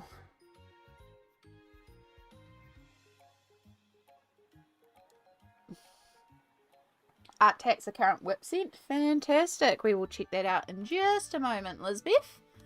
I will just blend this out before it sets, because of course once things sets, it sets. Do you want me to bring you guys in a bit closer in the face? Or do you like seeing the whole thing? I do think Oceans to Stars, Sea to Sky is the better book. I love both books, but I would recommend Oceans to Stars. Yeah. I think looking at the flip through, again, I hold the right to fully commit until I get Luna in front of me, but looking at the books, I do think Oceans to Stars is a little bit more my cup of tea. But Luna is still gorgeous. Absolutely gorgeous.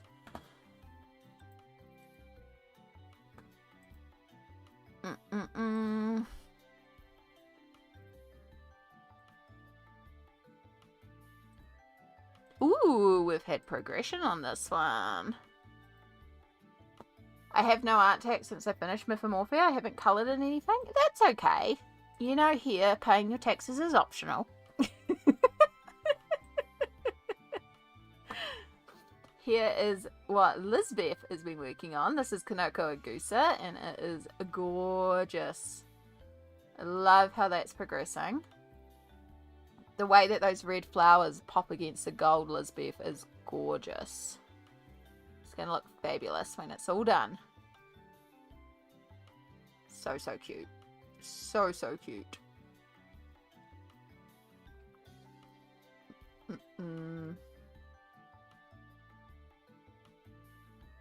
Thank you so, so much for sharing with us.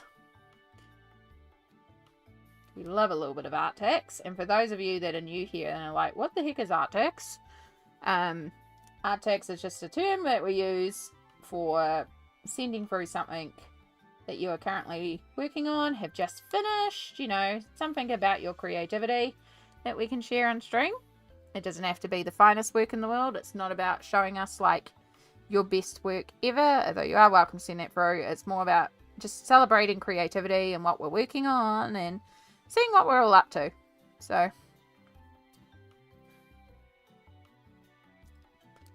that is cute. I love the dimension of the mistletoe. Yeah.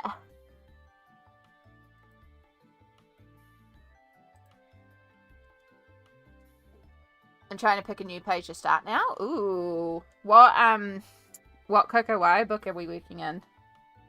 I never actually asked what one that you were working in, Cassie. You wanted to share my jellyfish as art tax? Feel free. I would love to share your jellyfish because it's so cute. And also it's jellyfish, which are like my favorite animals. I love jellyfish. And if I had the energy, the space, and the ability, I would keep pet jellyfish. I do not have the space, the ability, or the knowledge. So instead I just watch mixes on YouTube where it's like 12 hours of chill music and it's jellyfish playing. Right, let's make sure Steam is properly closed. It is, because if I open up Steam and Discord while streaming, my computer will really throw a fit, I'm pretty sure. I think it would actually be fine. It's pretty good, but, you know. I won't tempt the beast.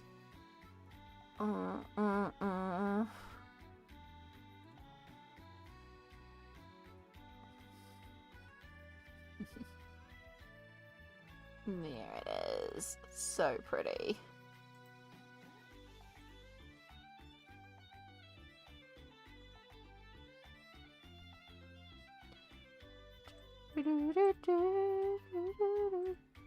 This is what Smolt has been playing around with. I love jellyfish. So beautiful. Just such a simple little thing. It looks simple, but there's a surprising amount of detail and movement in it. And it's just so pretty.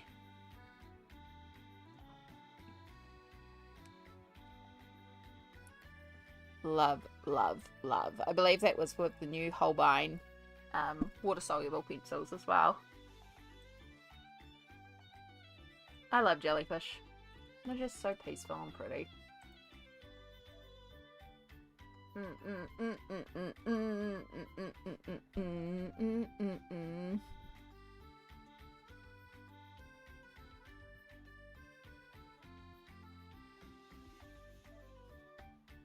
Right, what was I doing? I know, I'm functional.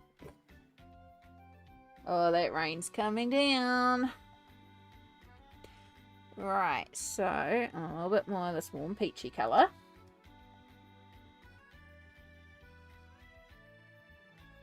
So it's weird because I've actually left a lot of her face white. I feel like we're going to be working a lot of actual white into this because I really do want to keep her like really delicately paley peach. Like the kind of creature that if she spent 2 minutes out in the sun should sunburn and turn into a lobster.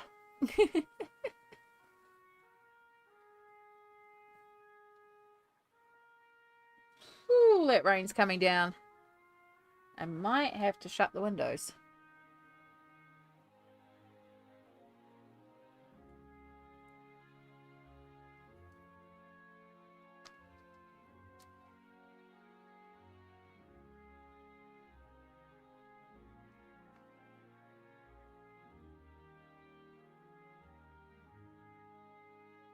Okay, give that a moment to dry. Ooh. Too much stuff piled up. Yeah, tomorrow I need to clean up around here. Ooh. The chaos of the week. Ooh. So what you're colouring is me. I am pretty lucky in the fact that I have only been sunburnt twice in my life, because even though I look super, super pale, I actually do have quite olive skin, and that is because of my mouldy heritage. So when I go out in the sun, I actually tan very easily, and I can get a very, very tan. I just don't go out in the sun. But yeah, there was a summer where I wasn't working for reasons, and so I used to, because I was quite poor, I used to use a free pass that I got to go to the swimming pools, and I would pack a lunch and a sketchbook and a book and my headphones, and I would literally go to the pools for like 9 hours, and I would go for a swim, and then I'd go and lounge outside in the sun, and I'd read a book, and then I'd have a snack, and then I'd go for another swim, and then I'd go sit in the sauna. And so because I was doing that practically every day because I had nothing else to do at the time, I lost a lot of weight because I was swimming every day, but also I got so tan. And then when I went to go back to work, everyone was like, my gosh, you're so tan, Amy. It's like, I know, I never get this much sun.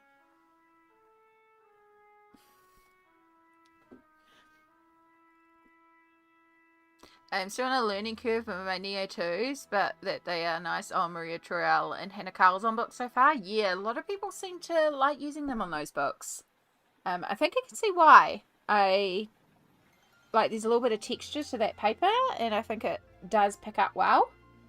I myself am also still playing around with Neo Color 2s. I like using them for background and bases and stuff like that.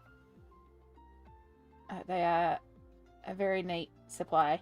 It's interesting. I have learnt, because ink and because ink sits differently, I have kind of figured out that in terms of water soluble media, I like ink the best. I just like the way it sinks into the page. There's something about it.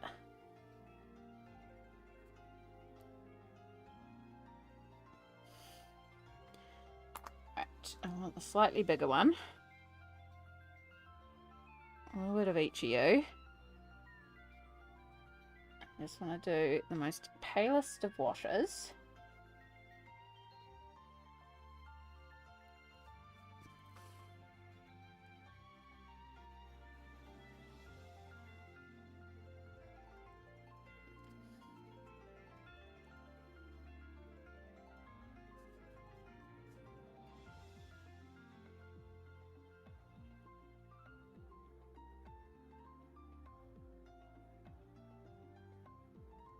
I've never had a sunburn before. I just tan and get freckles. Yeah, the 2 times I have been sunburnt. One time I was on holiday with my aunt, my brother, and my cousin, and we went to, I can't even remember where it was, but I caught the flu in the middle of summer, and where we were, it was like 42 degrees Celsius. Like, it was Australian temperatures. It was hot. And I had a fever, and we were sleeping in what was essentially a shed, which was tin. So it was like getting up to 50 degrees in the shed, and I was miserable. And so we went to the beach, and I fell asleep on the beach because, of course, I had the flu, and I was feverish, and I was sick. But it was cooler outside then in the thing, so I fell asleep on the beach. But, of course, I fell asleep. And so that was the first time I've been sunburnt, because I was asleep on the beach in the middle of the day with no sunblock, passed out.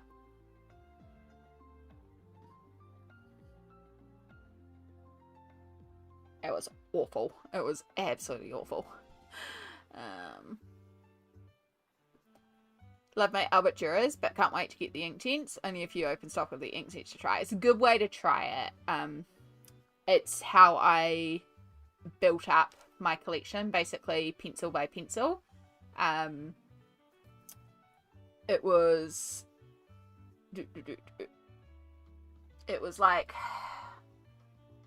I can't even remember what color I started with, but yeah, basically same idea.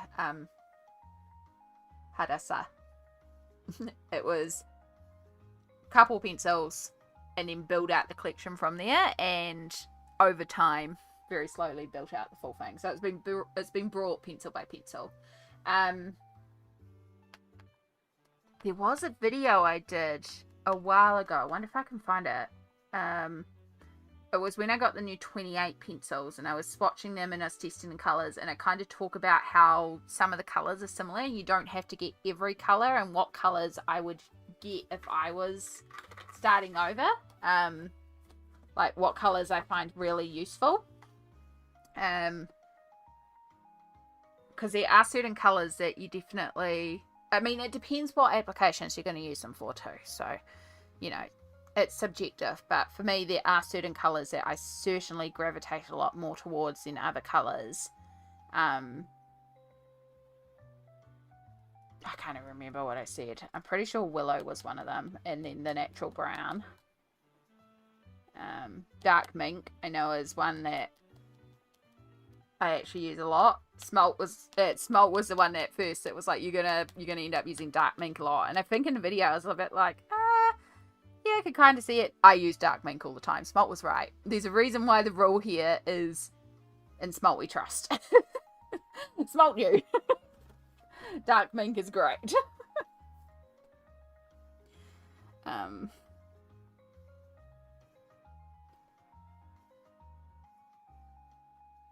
Oh, settle down, stomach. Whew.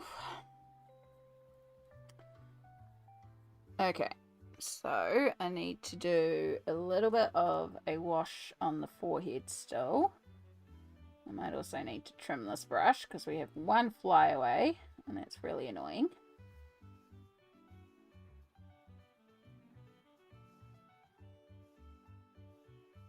Alright, I don't know why I'm trying to shade with the peach as well, because that really needs shadow colour. Not shadow the cat colour, shadow is terms of actual shadowing colour.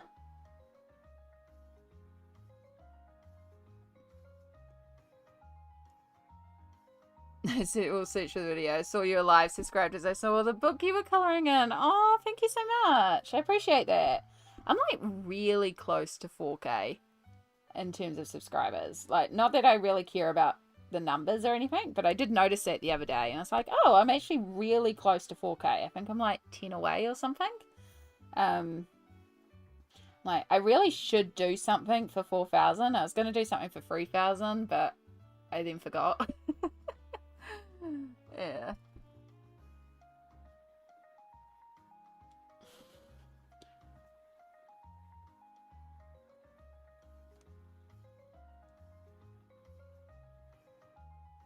I'm such a good YouTuber. You all know how it goes with me. You get what you get.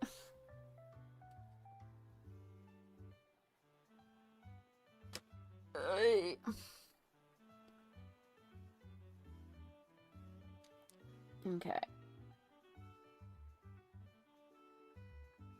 Right, that doesn't really need too much there because we're gonna bring in a little bit of purple. A little bit more purple, please.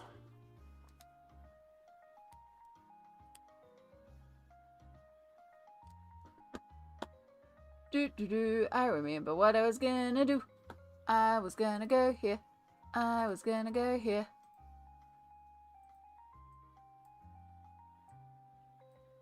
I was gonna bring you in just a little bit. Just a little bit.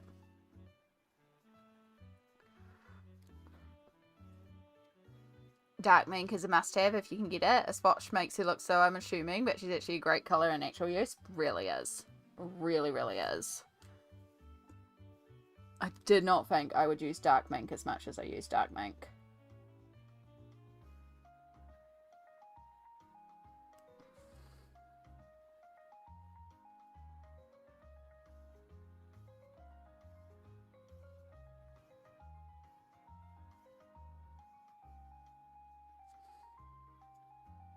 And I'm not even like an expert on these watercolors. Like, I still count myself as very new to the whole wet media field, but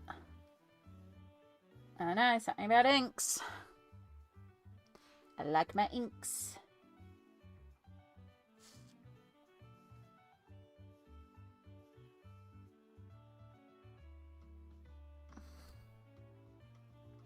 I was able to get about 12 at my local Joann's before they closed down for good in my city, but not any of the new ones. Yep, so the original, from the original 72. There's nothing wrong with those anyway. Because you can still do a lot with the original colours too. But yeah. They're definitely fun to play around with. They take a little bit of like getting the hang of, but because again, they do sink differently than watercolor. I feel like watercolor sort of sits on the surface more, whereas ink sort of goes down into the paper a bit more. And I enjoy that element of it, but yeah. I think that's the only way I know how to describe it. Again, I'm not the most technical, but I feel like ink settles into paper more, whereas watercolor sits on top more, but you can still push the ink around, but it does sit a lot more in the page. I don't know why, but it makes my brain happy that it does that. I don't know why I'm also doing makeup on the eyes to begin with, but I guess we're doing some purple eyeshadow. Alright, let's take a little bit of that natural brown. A little bit of that purple. Because I want to get our dark. Because we need to do tiny nostril area.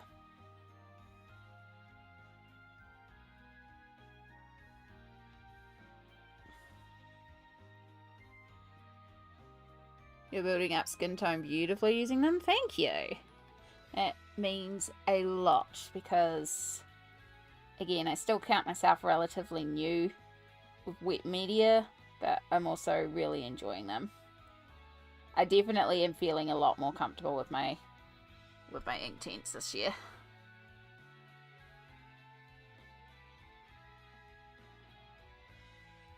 Don't think I can technically say I'm a complete newbie with Inktense because I feel like I have kind of started to get them down. And now I'm at the point where I'm comfortable experimenting and playing and doing things like approaching a page using peach as a colour when I don't have a peach to pull on, you know? Old me would have just grabbed Alberturas. Because then would have been like, there's no skin tone. It's like, well, actually there's plenty of skin tones. You just need to build them up.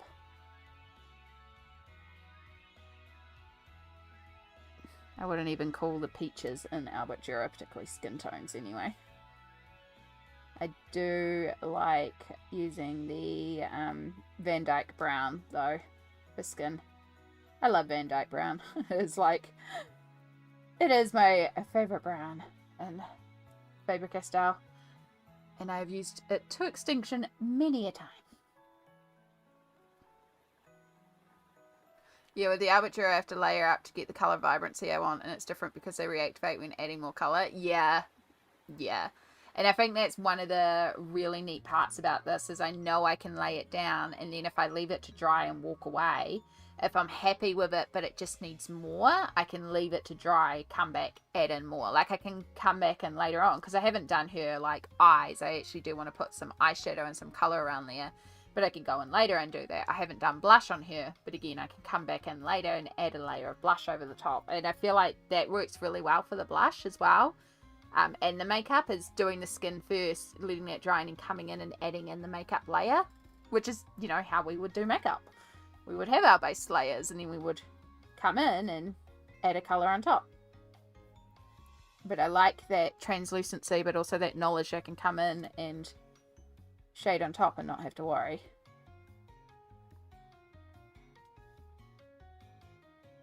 Which of your Inktense is the closest to the nub state? I think fuchsia, technically. I will absolutely check in just a moment. They get sharpened only when they absolutely have to be sharpened.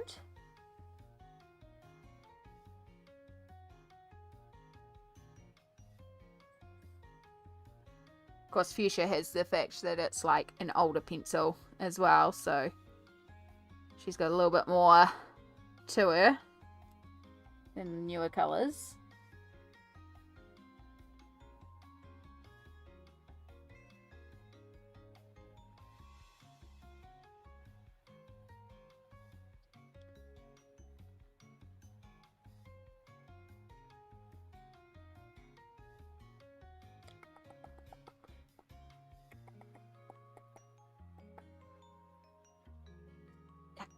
I could just sit there for a moment.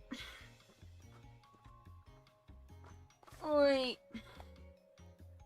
Yeah, so, I mean, fuchsia's still got a while to go. Like, this is the closest to a nub, and it's still pretty, like, it's still over halfway. Obviously, to, what's that one, mauve? Yep, not surprised by that. Sicilian yellow. Yeah, she's still got a bit too, though that one doesn't need sharpening. Again, I absolutely put off sharpening them until I really, really have to. Possibly the lapis blue has also got a bit used, which makes sense because pink, purple, blue. I did a lot of backgrounds with just the pink, purple, blue. So,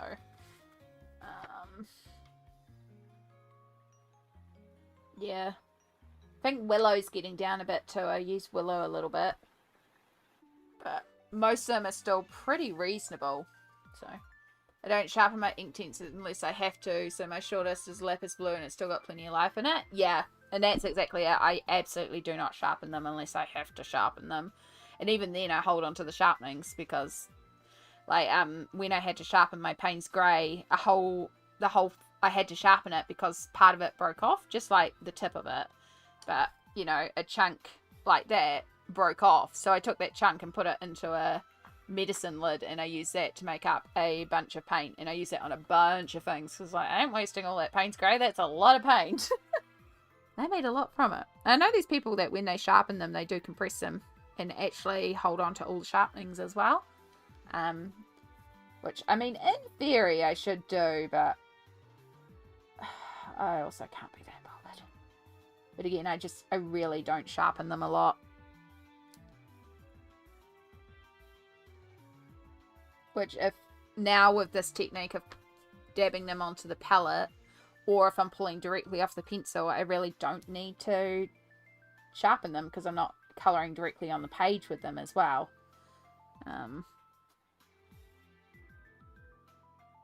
But yeah, if I'm having to colour directly on the page, it might be a bit of a different story. Okay. Right. A little bit of the cooler purple to wash in there. We need to water that down. That's way too bright. And I think I need to wait for those eyes to dry a bit more before I try and work some more into them, because that's feeling a bit saturated.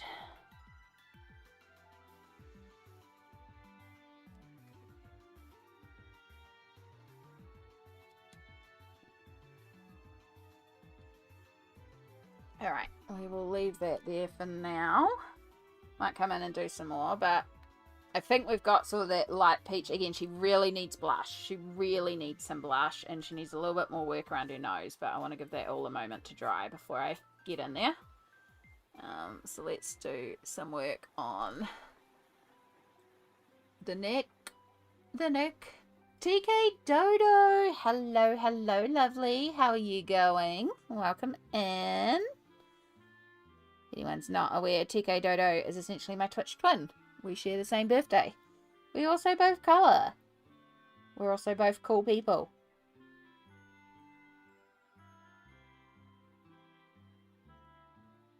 You're waking up. We're also on complete opposite hemispheres of the world, so... Thanks for the shouty. Thank you, mods, for shouting out TK Dodo. If you are wanting some great not shorts, but if you're wanting some colouring tutorials on colouring like cozy cute stuff with markers, TK Dodo is also a great place to follow. They're also on YouTube as TK Dodo Colours, so check them out. How are you going? We're odd twins indeed. Absolutely. I held onto the sharpeners with my Neos, my Albert Duras, and the Inktense I have. Gave her every sense. Yeah, I probably should. But again, I sharpen them so infrequently. I have not sharpened my Neos at all, but I've only coloured... I have coloured directly with my Neos, but I usually just pull directly off the Neo Colour 2. So I haven't needed to sharpen my Neo Colour 2s. And then the Albert Duras... Yeah, I haven't with them. I probably could with them too, but them I don't feel as bad because they're really easy for me to replace. And they're not overly expensive. I mean, it is still kind of a bit wasteful, but I also don't want to be that caught up in like not wanting to use the supply because I have to arrange the containers to put all the sharpeners in. And so yeah, like ugh. That would put me off using the Albert Duras, and I don't often reach for my Albert Duras. So, like this week, I've been using them a lot in bed, and if I had to deal with also the sharpenings of them, then I probably wouldn't have coloured at all. So, it's also the mental load in that sense. But yeah, for the Inktense, I probably could. But again, I don't know the last time I sharpened an Inktense. Yeah.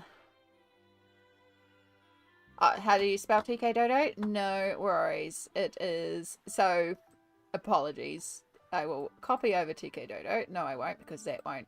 Yeah, thank you, TK Dodo. That's the easier way to do it. They can jump in. They can jump in on the Twitch side, and then I can just go like this, and go like this, and go like this, and then go like this. And that's their YouTube channel. So they'll take you directly to the YouTube channel. But then on their YouTube channel is also a link to the Twitch side as well. Because I dual stream and am live on both Twitch and YouTube, sometimes you will hear me talking to people on a platform. You're like, I don't see that chat. And it's probable that it's on the other platform. The chat above me on screen here combines both chats. So you will see people, you will see both sides. So you can say hi across the void. Because I like people to be comfy on the platform that they choose to use. But yeah, it does mean sometimes we say hi across the void and I forget that, you know, I need to explain the void.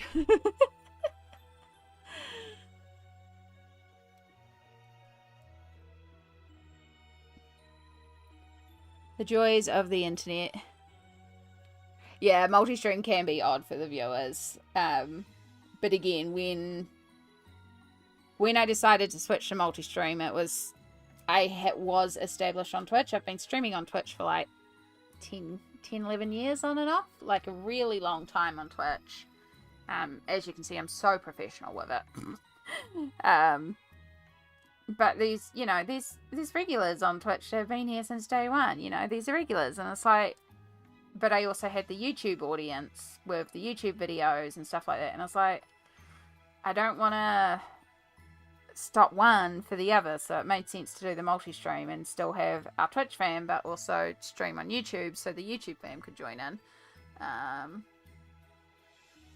I don't have on-screen chat because I record for the videos, but my channel embraces the chaos. Yeah, you can get, I'm not sure what software you use, TK, but for OBS you can get a plugin that will allow you to just record one specific source. So, because I have thought about the fact of also grabbing my streams to turn into videos, and then I would use that plugin to literally just grab this camera here and nothing else on stream. But I'd also have to make sure it's grabbing my mic to grab the audio. But yeah, you can do that as well. Although that being said, if I was grabbing the video, I'd probably do a time lapse or something. You know, I have thought about doing that, but then, you know. For those that aren't aware, my YouTube channel is pretty much my side hobby of my hobby. So I enjoy going live. I enjoy hanging out with y'all. I enjoy chatting. I will do like a monthly wrap-up video, but I don't always do a lot of content videos because it's like, it's not my priority. I enjoy it. I don't even make money off it because I just can't be bothered dealing with the ad stuff. So for me, it's just a side hobby of the hobby. If I get inspired to make a video, I'll make a video, but if I don't, I don't. And that's okay. Yeah. I use OBS and just record when I start streaming. Okay, so yeah, there is plugins that you can get for OBS that will allow for the multi-streaming, but also to just record a certain source. So if you literally just want to capture the camera and you don't want to capture anything else on screen. Yeah. I've only been in the adult colouring world for about 6 months, but enjoying the colouring along and tips while meeting beautiful people. It is a really lovely community. There's some very delightful souls in this community, and I'm glad you've stumbled across us and found us. It is... And the more you find, the more you will find as well. I started streaming colouring on Twitch in 2022. No, 2021. End of 2021. And then in 2023, I started making the YouTube videos again. And yeah, that was when I started kind of really trying to connect with the community. And yeah, it was just... I swear, the more I look, the more I find, the more people, so many amazing people, and just so many like ideas and creativity as well, like always new things and new cool ideas, and just so much creativity out there.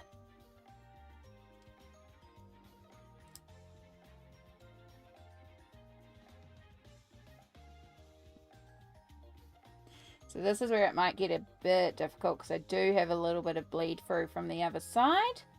However, it looks like most of that bleed through kind of centers itself on the center of her neck here. So I think we'll be okay. But also it's in shadow, so it can be a little darker here. Always new books that Amy to hoard. Amy's trying to hoard these books this year. I'm trying. But also... I mean, I've got to get 1,000 to be a library, right? So, I'm trying to be good. That being said, I have been informed there are some books on the way from a couple of people. So, yeah. But yeah. Look, if people are lovely and kind and generous and wish to support the hobby, that is incredible. and I will forever be grateful. But I'm also like, I don't need anything ever.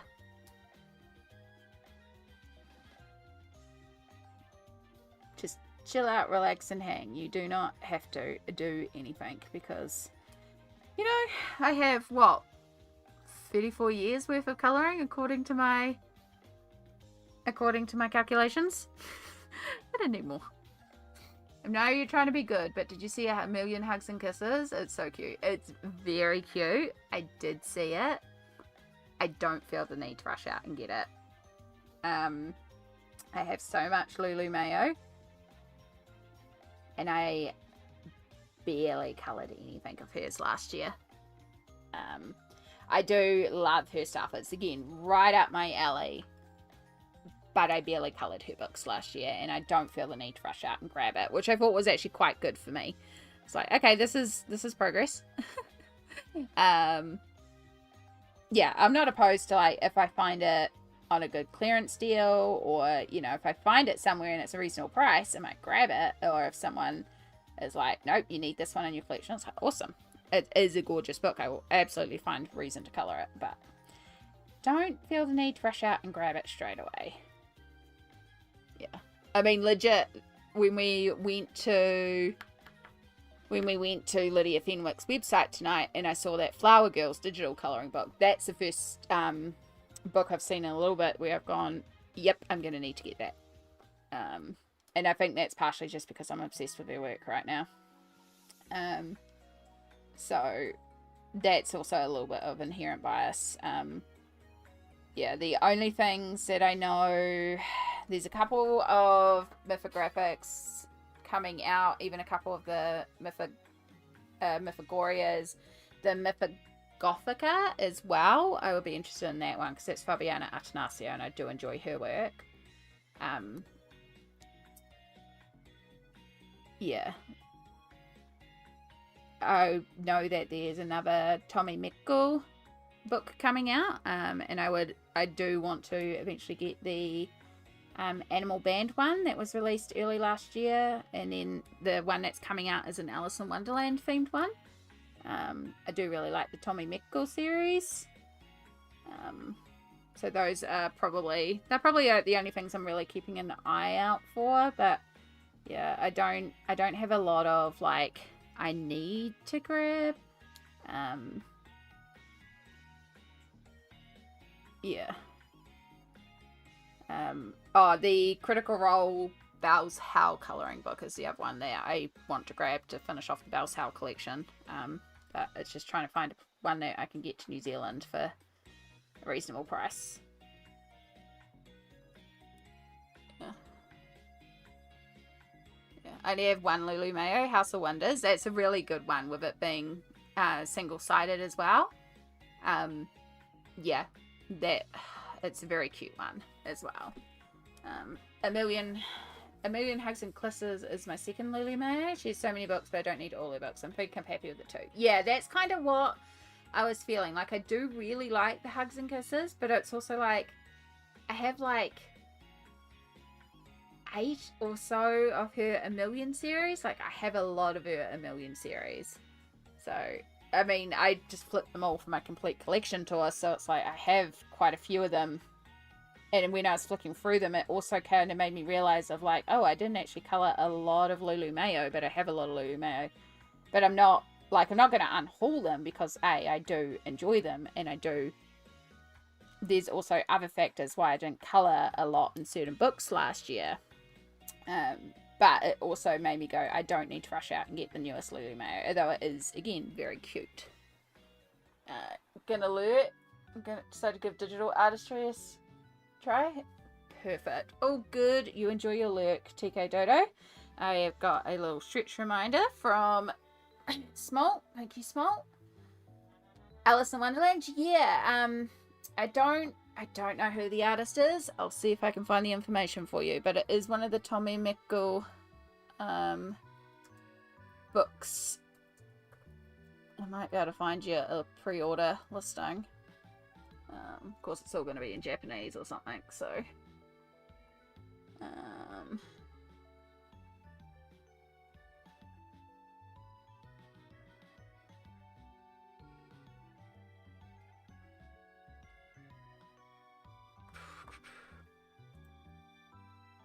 Yeah, no, I can't find any information.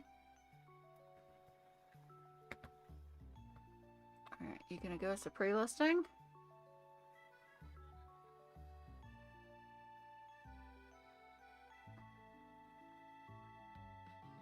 Yeah, I mean, I've only heard of this through the grapevine. I haven't seen my own eyes, but I have heard it from several people that the next one in is an Alice in Wonderland themed one. Yeah, I can't find a listing. I'm sure somebody out there has probably Tokimeku. Yeah. I'm sure somebody out there. Sorry, I was saying Tommy Meku, wasn't I? Again, brain.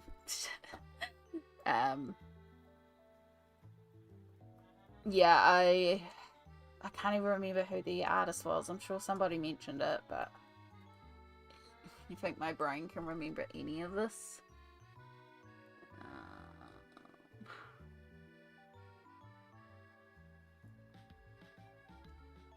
No, that's just giving us Disney ones. I was hoping maybe I could find like a pre-order or something for it, but yeah.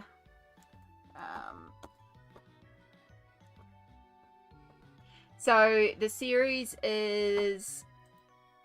the series is called Tokimeku. It is a Japanese series. It's multiple illustrators. So you might have heard of Yururi Mouse. That's a very common one, Polar Bear Adventures. I can go and get them off my shelf. It's a certain style of books. It's probably easier if I get examples. Oh, except then I have to move.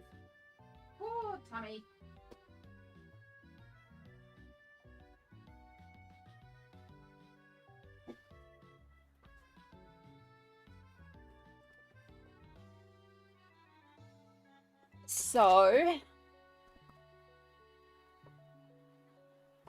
So these ones, either you order from, I know some people order them from Amazon Japan.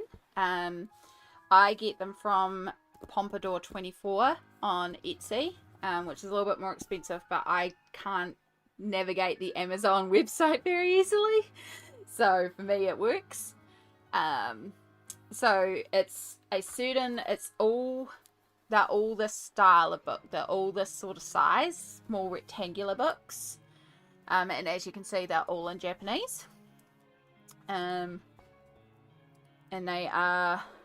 there's a couple more of them in the range, but yeah, so this is Yururi Mouse.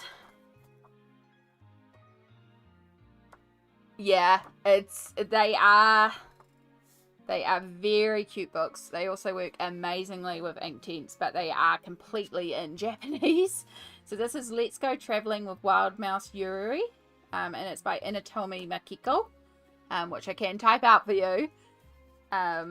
But what I will do, the easiest way to do it is to go to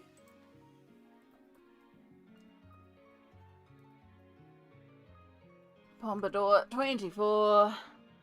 They also have their own website. It's a little cheaper. But if you feel more secure ordering off Etsy, again, you can find it in... Oh, I can't even share the link. The link is too long. Right, let's get rid of all that extra crap at the end and just get the direct shop link.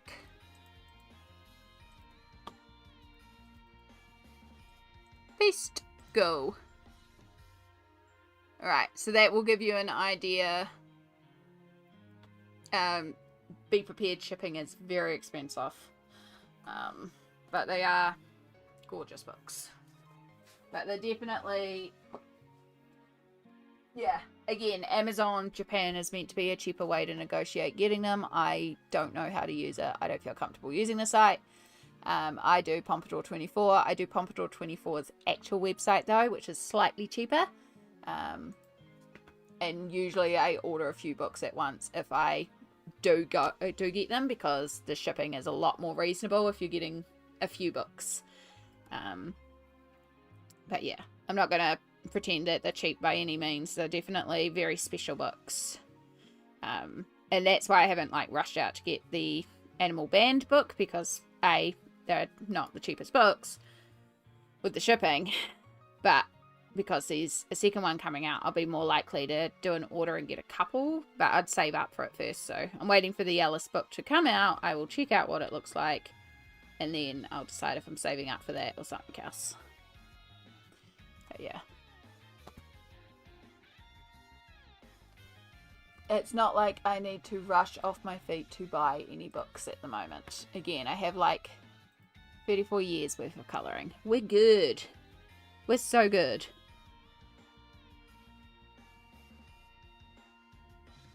The point this year is to try and do less.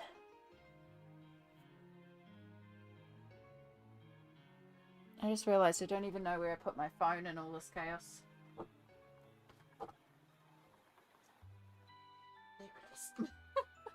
Seriously, my desk is chaotic right now.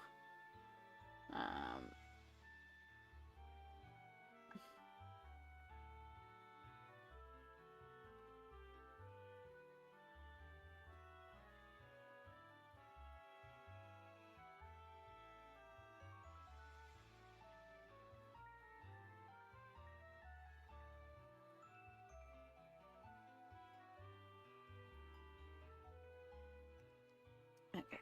Clear all the notifications. Where is my charger? There is my charger.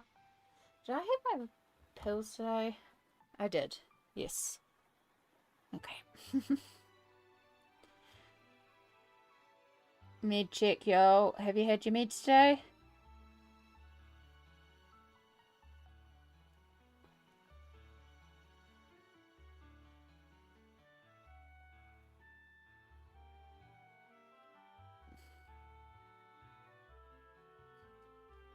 I think I do need some more water. I do have a little protein bar for later on if I still feel hungry, because again, I've had very, very light food today, so I'm also expecting to feel a bit hungry later on, but I think we're okay. The tummy is still definitely a little angry, and it needs to learn to just chill out for a while.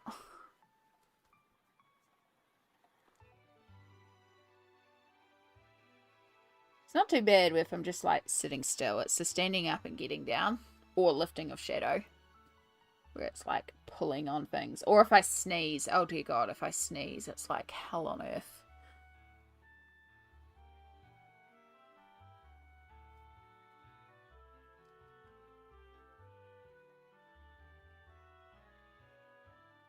It's like something's pulling on my ovaries if I still had ovaries.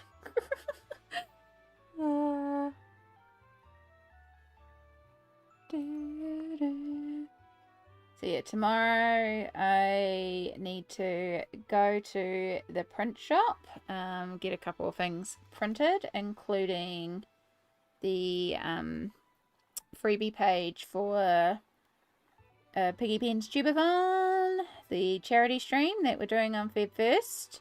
I will be scheduling that this week, so you'll see that pop up in the scheduled streams, as well as our next Friday stream. But yeah, Tubathon is coming up soon, so I need to go and get that printed. I also have to do sometime this week coming. I need to sit down and actually set up for the stream all the technical back-end stuff. And then, like I said, I might see if Nibblings want to go swimming, but it depends on how I'm feeling tomorrow. And then the only other thing I want to do is lots of colouring. Don't know if I'll be streaming or not. I might see. I know. I don't think. I've got a friend hang on Sunday, and then might see. Yeah, thank you so much. Yeah.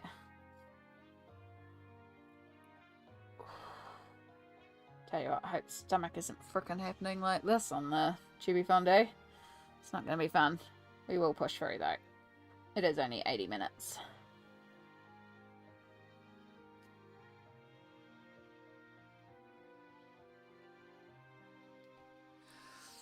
Alright,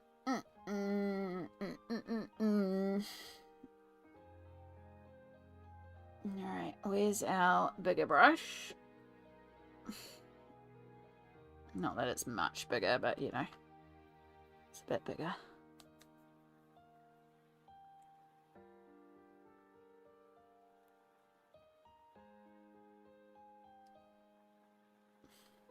Actually, I'm just wondering if I should go over the actual lace trim with the peach and make it like it's, you know, just a little bit delicate lace and it's in white, and I could go over the edge with a white paint pen. Or do I want to make that white? Or do I want to make it a colour? Well, it's probably going to be sheer no matter what, so maybe we'll put a little bit of shading underneath it, and then I can decide later if it is white or if it's a different colour. And if it's a different colour, it's just now sheer.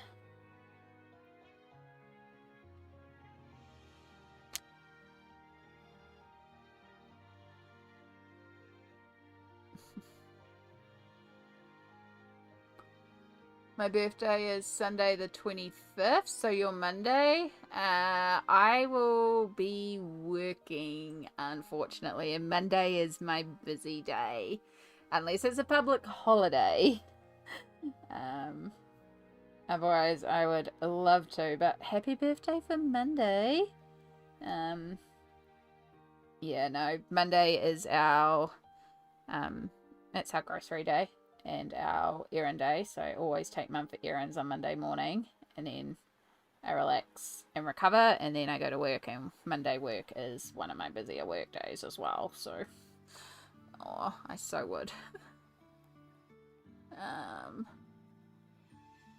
Yeah, what is the brush that you're using? Hadassah, it is just by Montmart. They're just very cheap liner brushes. I don't have fancy brush sets. Montmart is like a store brand. It's just like, yeah, I know it's in a few places, but it's just a cheaper brand that was here. I got them because they were cheap. But they're nice and soft. They got line. They go to a thin point. I'm vibing with them. My brush style is whatever feels comfy in my hand at the time. I have been told that sometimes I do need to use a bigger brush, but I've gotten better at using bigger brushes. I used to be a lot worse at my brushes. I used to use tiny, tiny brushes non-stop, so I have started using more and more big brushes. Even though for some people they're probably not all that big. But for me, they're pretty big. Alright, I need to stop working into that. I need to let it dry because it is also starting to pick up some of the staining from underneath. But that's okay. It's part and parcel. Oh, maybe we go on a... Oh, let's cut you off. We go on a Brat Diet, help the tummy reset. Yeah, that's kind of what I've been doing today. It was banana and toast most of the day, and then I had some vegetable soup, and the vegetable soup was pretty like broth and then just like some root vegetables, all cooked for ages, so yeah, pretty light food. It just feels like basically things are a little irritated at the moment. I will be going to the doctor about it just because I do have IBS, so I think it's an IBS flare-up, but we're just going to make sure it's not more than just an IBS flare-up because it's been happening quite a lot lately, and it's been flaring up quite a lot lately. So, yeah, we're going to go and get a check.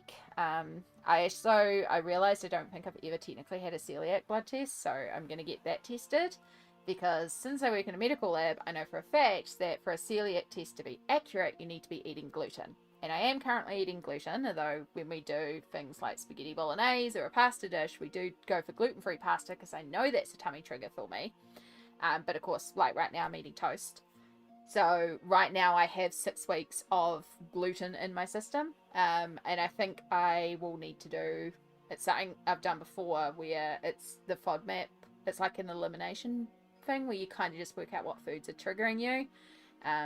So I just might need to do that and just figure out if there's some new triggers that are kind of irritating me a bit. But yeah. Yeah, it's fine. I'm fine. It's a little like down there. But honestly, I've had worse. You know? If you hear me burping, that's why. It's fine. It's just part and parcel. It's part of my life.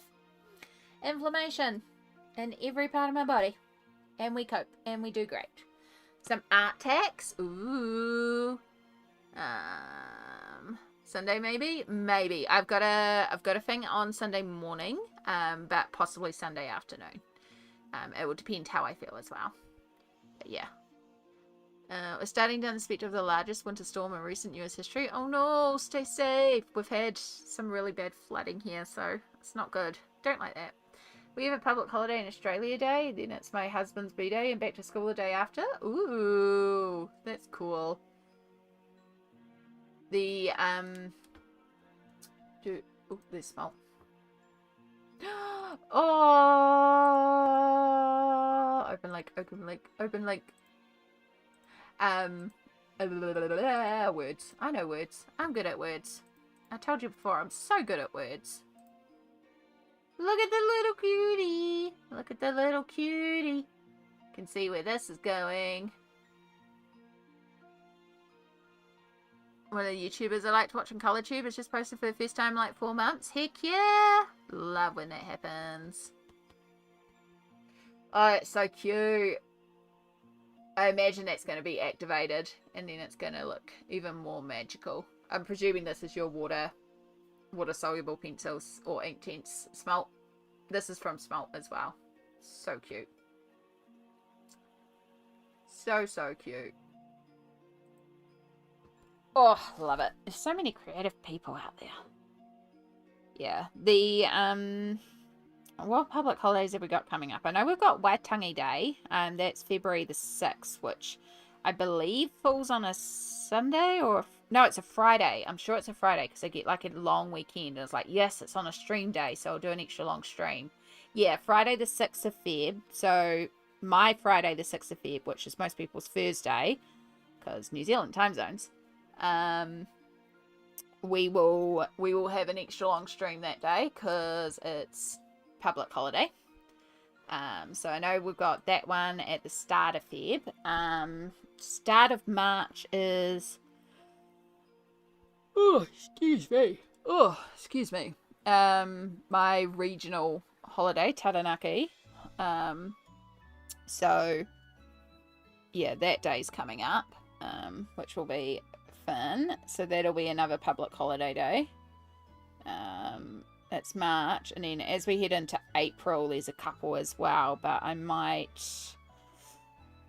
Over April, there's both Anzac Day and Easter, and both those weekends, there's what's called Armageddon, which is like a big... It's kind of like our Comic-Con. And there's one in Wellington where I have a bunch of really amazing friends who I would love to be able to go and see. I've been trying to go down there for months, and I don't know if it would happen, but I would love to get to the Wellington one. And they have just announced that Robbie Damon is a guest at the Wellington one. And one of my friends is also a professional dungeon master, and like when they had the Roswell people over from the TV series Roswell, she DM'd for them. So like there's a chance that she might end up DMing for Robbie Damon, you know, if all the things happen. There's also a bunch of Avatar guests, and I know that's one of the things that they're talking about as well. So, and she's going to be amazing if she does get it, and if it does happen. And so, I mean, I want to go to see my friends, basically. I'd love to go and see my friends, because I have not seen my friends down in Wellington in several years.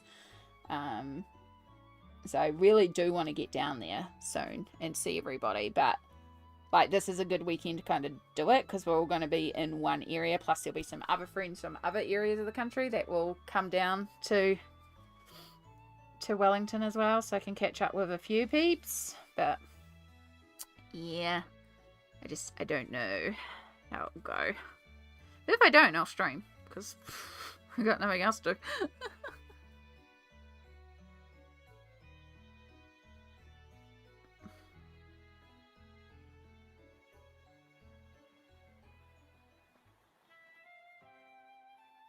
I'd love to learn to play D&D. It's hard to find a group though. Yeah, the hardest thing about D&D is scheduling. I am very blessed in the fact that I have my group that I DM for and have DM'd for 4 years, and I love my players because luckily they're also some very good friends of mine. But they're also very good at understanding when life happens and I need to have a break.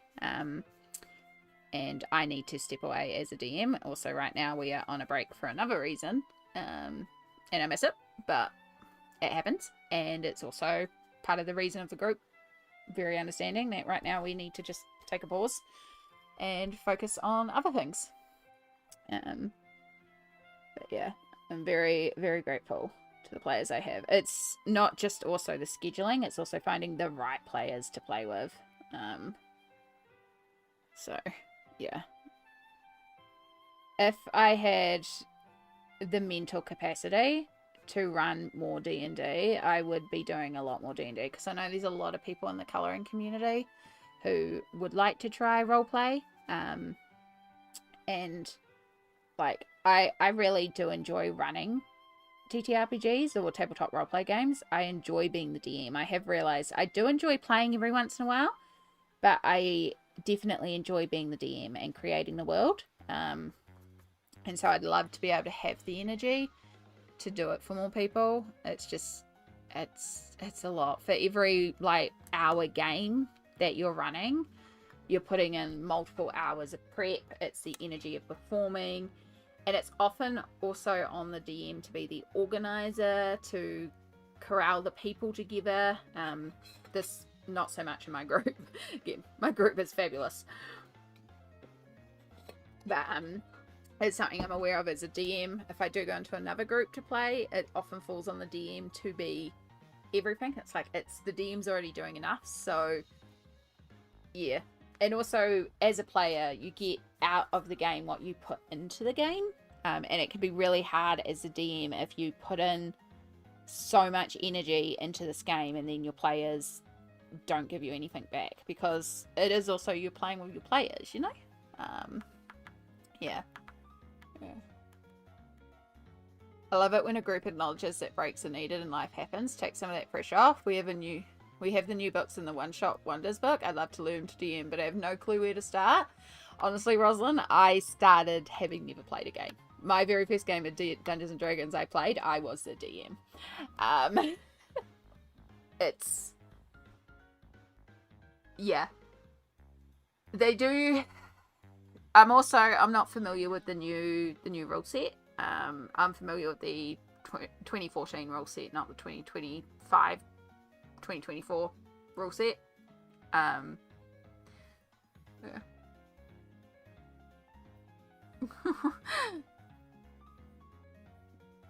I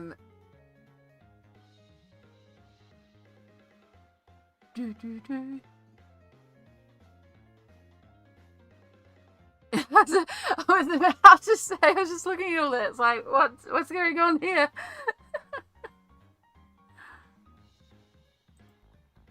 It's okay. It happens. It happens.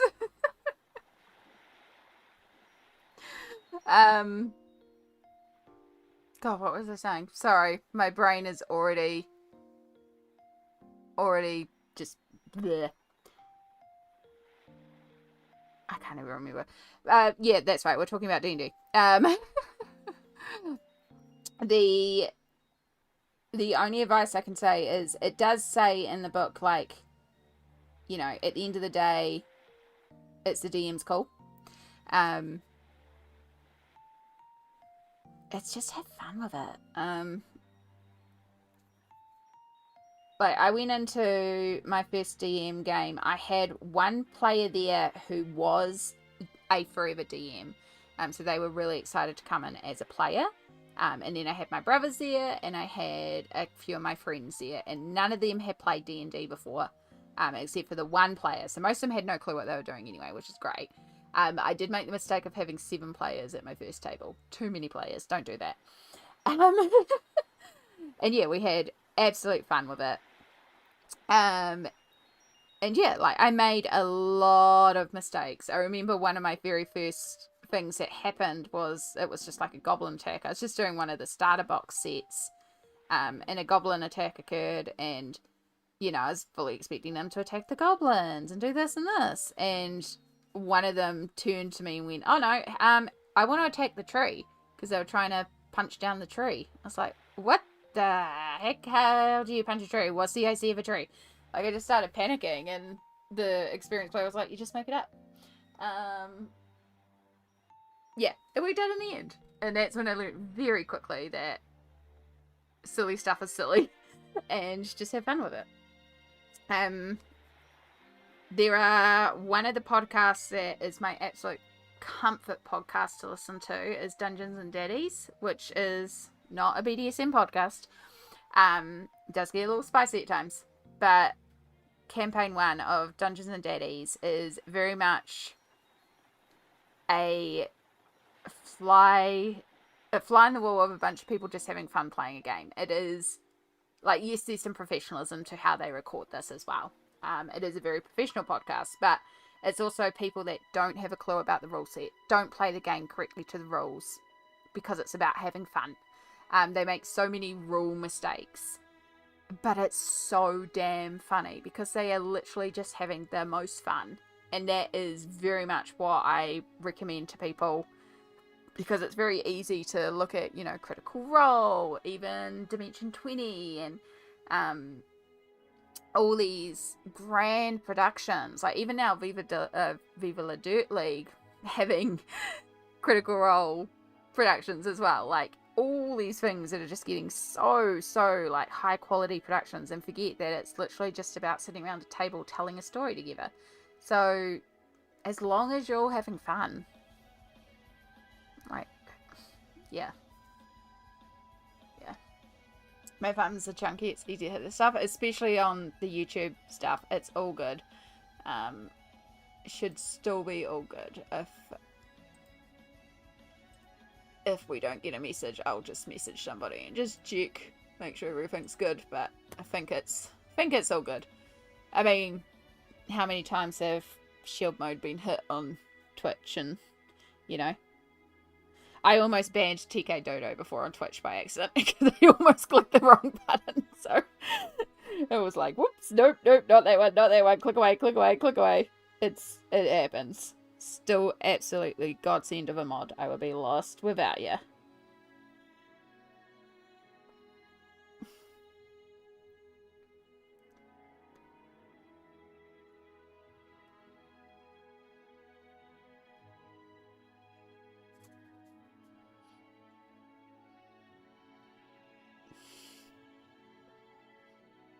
Accidentally called me on Insta the other day. I've had 3 people accidentally call me today. Yeah, I don't know what it is. Like, okay, so back in the day when we had our good old Nokia 2280s, and, you know, it was just the text, no fancy smartphones, because I was generally the first contact in most people's phone, being Amy, the amount of times that I got butt dialed because I was their first contact, and I seemed to get hit because people would accidentally bump into contact. So I'm so used to being the butt dial. It's like the amount of times, it's just ridiculous. But then it was just cracking me up today because I had one of my friends accidentally call me on Discord, and I was in the middle of work, so it was like a jump scare as well. I was like, oh. And then I had another person ring me on Instagram. And then I had another group person ring me on Instagram as well. So yeah, I fully get the Instagram one. It is so easy to do. Yeah, it's just, oh.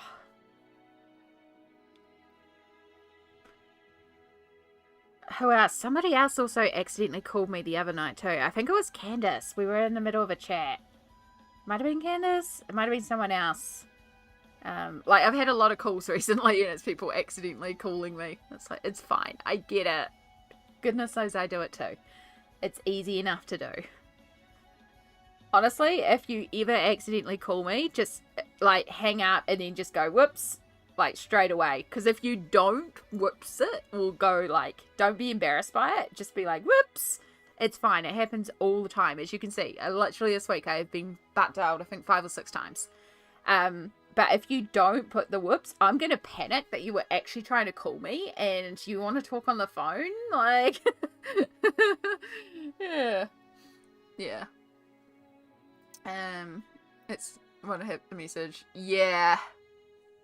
Ugh. Yeah, I don't like how the YouTube mod stuff works. I mean, I appreciate very much that you're in here as a mod, but I mean, not that we really... I do appreciate it for a safety sense, but yeah. 99.999999999% of the time, we don't need mods. But I still appreciate my mods immensely. Again, my ideal stream is that my mods don't have to do a damn thing. Eyes are getting heavy, y'all. I've enjoyed this party, but can't hang out like I used to at 2:42 a.m. Oh, that is all good, Hadissa. I am so glad you found us, and I'm so glad you've been here and hanging out with us. But yes, if you need to go and get some sleep, please do. I'm well aware with time zones that, you know, it's not the best time for everyone, but it's Friday night for me, so it's the easiest time for me. I love having you here, though. There's always VODs. I will make a point of keep streaming this one, which means there may be more streams this weekend because I want to keep working on this, but I just can't promise it for now. But I'll try and schedule them if I do know that I'm going live and put it out there. But I'm so glad you found us, and hopefully we'll get to see you again soon someday. Liadaha.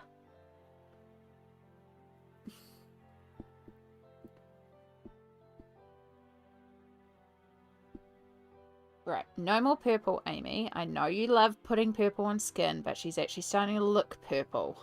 We need more browns. She's looking a little frosty.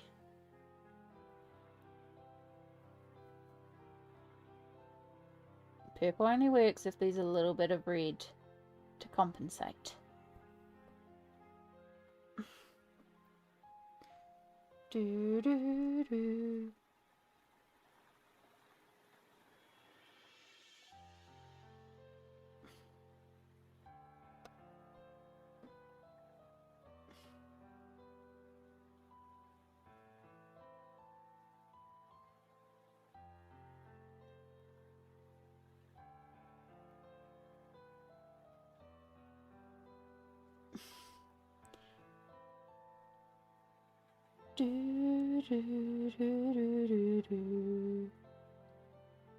I'm still absolutely obsessed with this Pokemon inspired playlist, if you haven't been able to tell as well.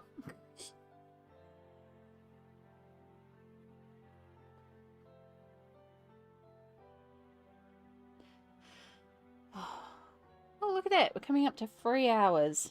Amazing how time flies.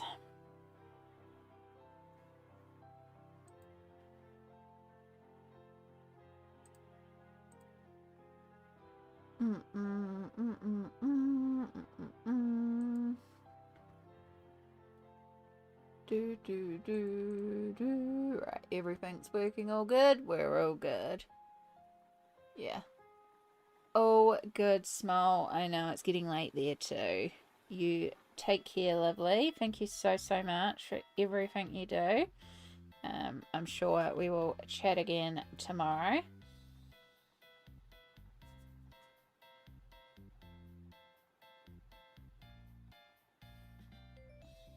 Get that good sleep.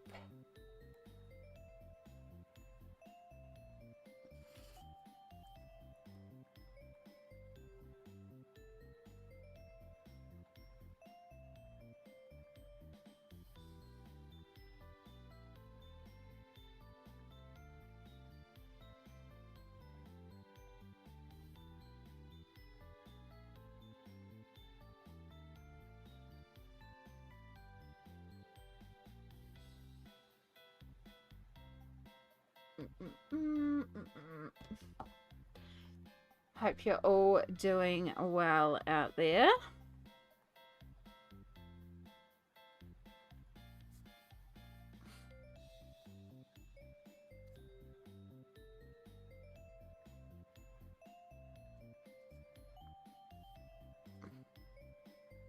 Hope whatever you're working on is also progressing nicely. You're getting done what you need to get done.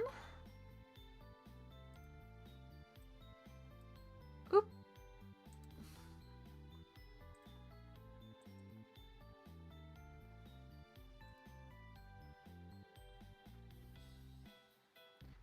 Alright. Wi-Fi is now throwing its toys out of the cot, so also good night. Oh, good. Yeah, it is getting to that time of night where the internet start going kaput. Especially if they're going to do maintenance overnight, which doing on a Friday night is just rude. But yes, I hope you also find that good sleep.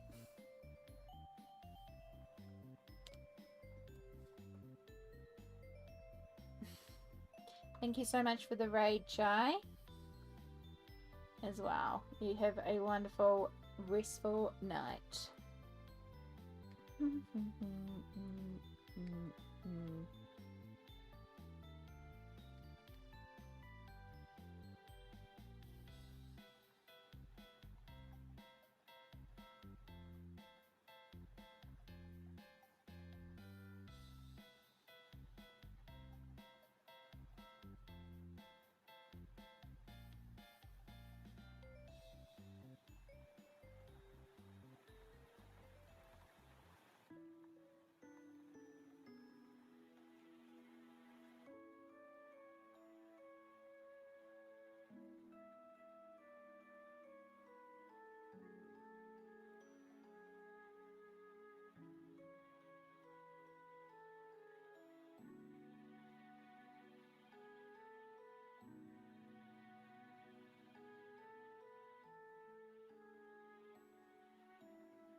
Right, sorry, I just need to send a message to somebody about something.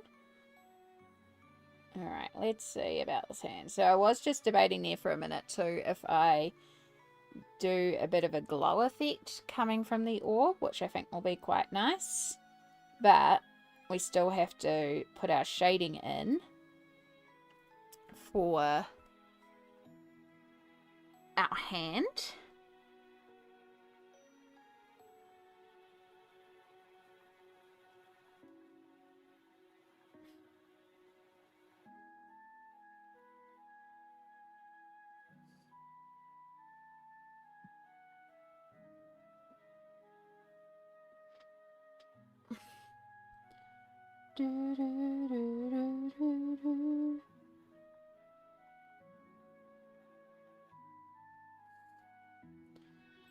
Because even if we do a glow effect, we still need to have our hand shaded, so we still need to get our shading in.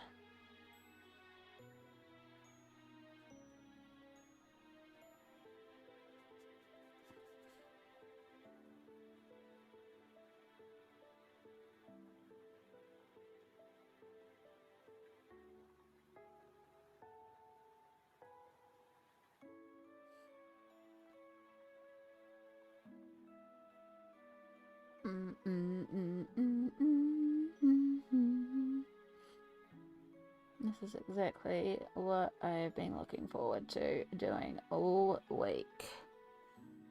The only thing is I was also planning to have a drink tonight as well. Not that I drink often, that makes me sound...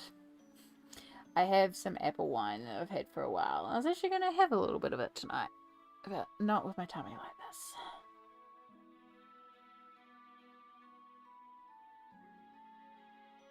Which is quite alright, we'll save it for another day.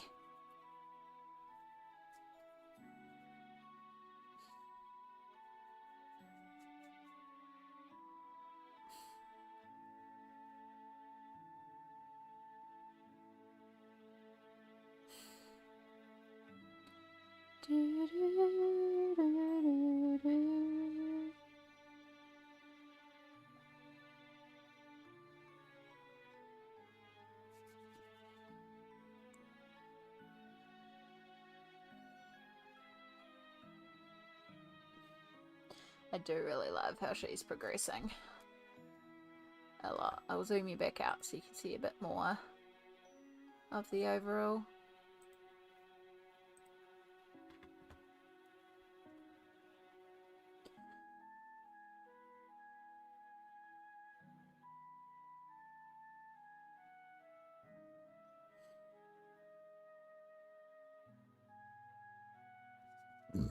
Mm.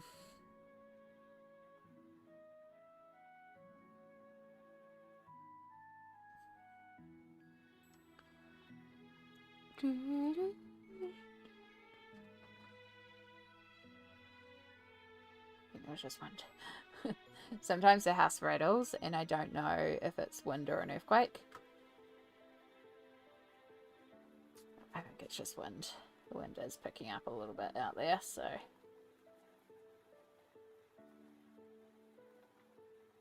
We don't need another stream like my birthday stream where we started off with an earthquake.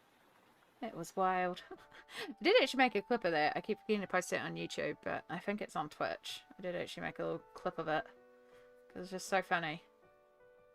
It's such a wild way to start off stream.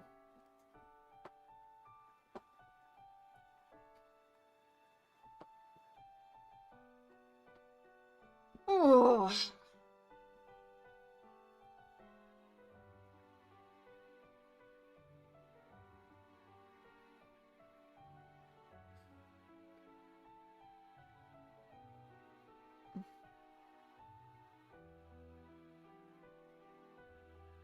I do get sad about my birthday being in January sometimes.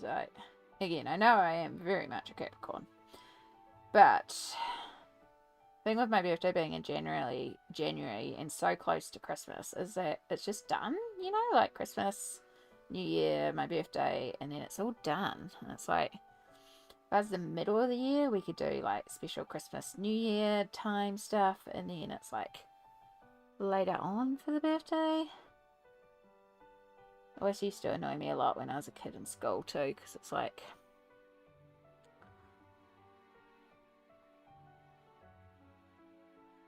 It's the middle of the summer break here. Everyone was on holiday, and it's like no one was around.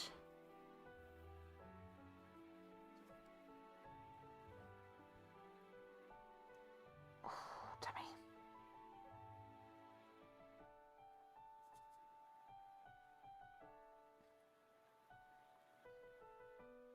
But then also, I'm very much a Capricorn.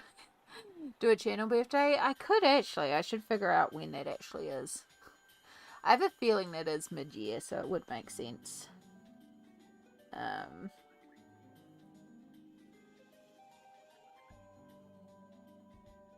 I did get a notification before about my channel coming up 10 years old. So it could also be that my channel is also a January type thing. I can't remember. I'd have to look that up. I'm sure there's a way. Yeah, just mid-year. I'm pretty sure my Twitch anniversary is mid-year. So I could just follow it around the Twitch anniversary as an excuse to do it mid-year.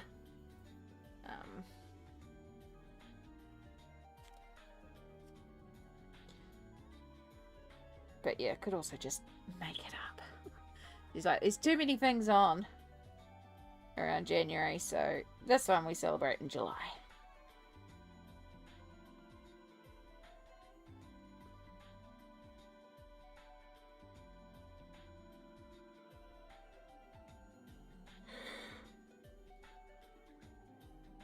Oy. Oh.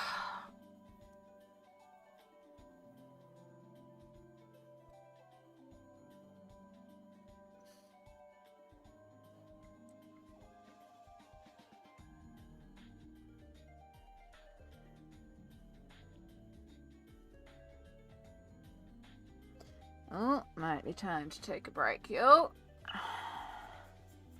Might be time to do a bathroom run. We don't do Valentine's as my husband's B-day is the 27th and mine is the 23rd. We don't need anything in between. True. I have a thing about, like,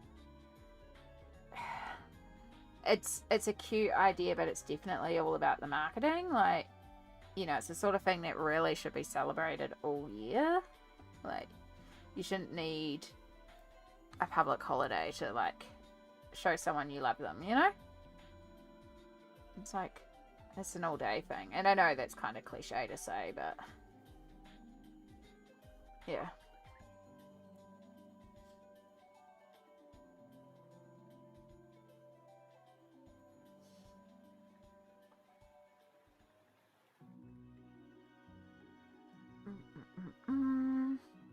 Cool. I can see a message from somebody that I was just waiting for. So,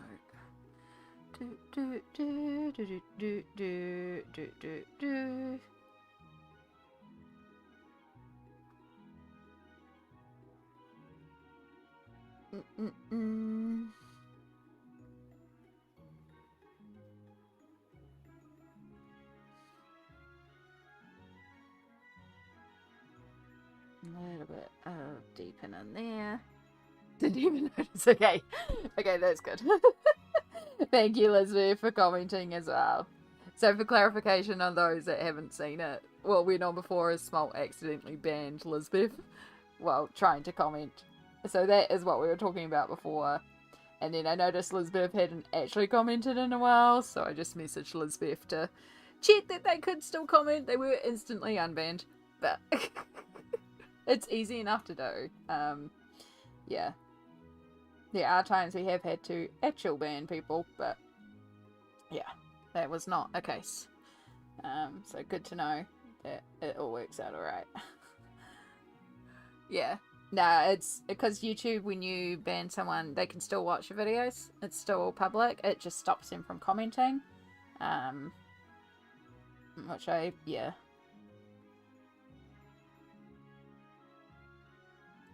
Yeah. You were too busy colouring? That's all good. I just wanted to make sure that you could still come in, and if you did come to click in and you're like, couldn't comment for some reason, it was like, well, here's why, and a refresh will probably set it. Because, yeah, it was just an accidental. Hello, you're back. Yeah. No, we do have people banned genuinely, but it's also easy enough to do accidentally, so... But that one was just entirely accidental, not genuine. Alright, Shadow has come. I'm going to go and put him on my bed and see if he'll settle on my bed. Don't go on the wet paint, please. He's not damp now anymore, at least. Yeah, so we are going to take a little break here because I need to pop to the bathroom. I also need to stand up and have a stretch. It has been over 3 hours, which is why this one's back, because he's like, why aren't you in bed yet? Because he wants bed cuddles, because he's very confused I'm not in bed. So we are going to just take a 5-minute break here so I can go to the bathroom and put this guy to bed, and hopefully he'll settle in the bed. But yeah, take this opportunity to hydrate, stretch, take your meds, have a snack, have some cat cuddles, whatever you need to do to self-care. Will just be a couple minutes and then we'll come back and we'll carry on. I like how our skin is progressing. I really feel like we've got this peach colour nailed down. So I'm pretty pleased with it so far. Yeah, I'll see you all shortly.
Okay, much better. Right, the camera did get completely knocked out of place because, oh my god, the cat. I swear, half this channel is just me retelling stories of the trouble Shadow causes.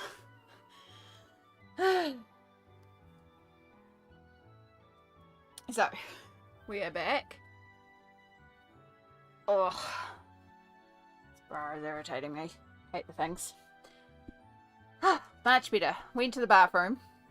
So, we have two bathrooms in this house. This house is, we have the main bathroom upstairs, but then we have a second bathroom, which is downstairs underneath me. So I try to use that one because it forces me to use the stairs, so it forces me to get some movement. So I try to use the downstairs bathroom. So I was like, okay, I can walk the stairs, so we'll use the downstairs bathroom. Now, the downstairs bathroom is also in the garage, so we keep the garage door shut 90% of the time. So Shadow thinks it's a wonderful playground for him every time because he doesn't get to explore in there very often because it's usually shut up. There's also a lot of stuff in the garage because it's a garage, and so it's where we also dump a lot of stuff. So he thinks it's a wonderful playground. So, you know, heading down the stairs. Then all of a sudden, there's this black bolt of fur as he just stumbles, like, he races down the stairs, which are really dangerous enough when I'm trying to get down these stairs. But yeah, bolts down the stairs, and then suddenly open the door, and it's just boom, straight in with the cat. I'm like, great. So I go to the bathroom, finish up, wash my hands, and then I have to try and get the cat out of the garage. So yeah. Took a few minutes of cooling and corralling him out. And he finally came out looking very unimpressed. Picked him up. And then put him on the stairs to go back up. And he just looks at me like, you're not carrying me up the stairs? It's like, no, you're the one that came down here. You can walk up the stairs. I'm just carrying you out of the garage. It's not my fault.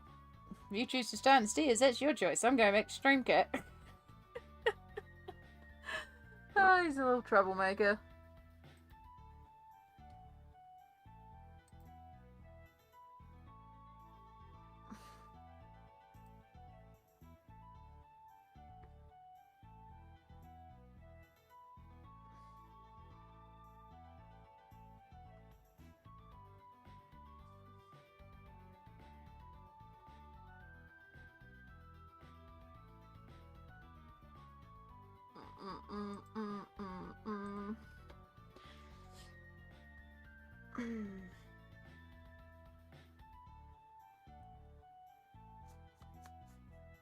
So yeah, I am enjoying having my little Friday night live time.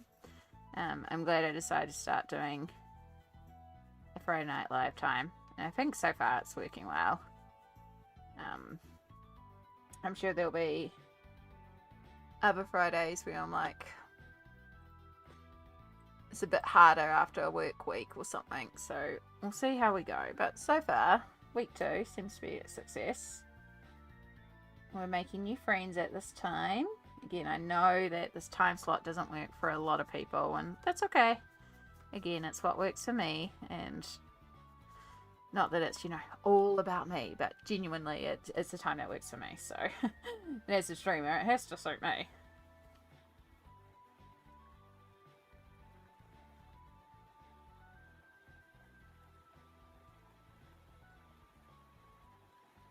Yeah, I do miss my 9 o'clock in the morning start time streams sometimes, but I think it's going okay. And as I said, I do have plans to just colour all weekend. I do have some other plans folded into there, but it's mostly centered around colouring, although there may be some swimming, but that will really depend on the tummy tomorrow.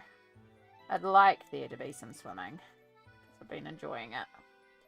I don't feel like I've got enough movement in this week. But also, if you're not feeling great, kindness.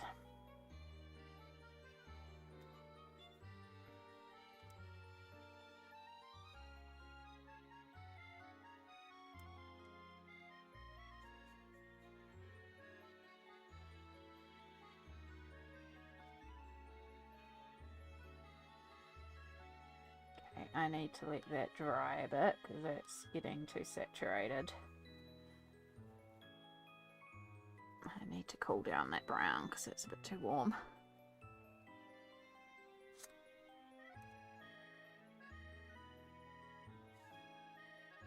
So far, the biggest issue I have with Friday night streaming is just keeping clothes on, because normally I'd be well and truly into PJs by now. I used to have PJ pants on, but I have human clothes on. Roll on winter when it's cold enough that I can get away with wearing a blanket hoodie 24/7.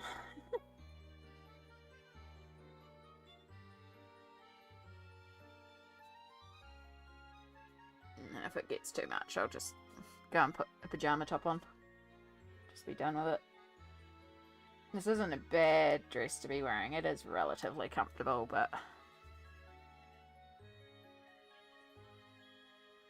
you know, it's not PJs. PJs are everything. Although I am running out of pajama tops, I realised. Like, I've had a couple pair of pajamas go recently, and I'm like, I actually need to get some more pajamas. I also might need to put some more Sicilian yellow down.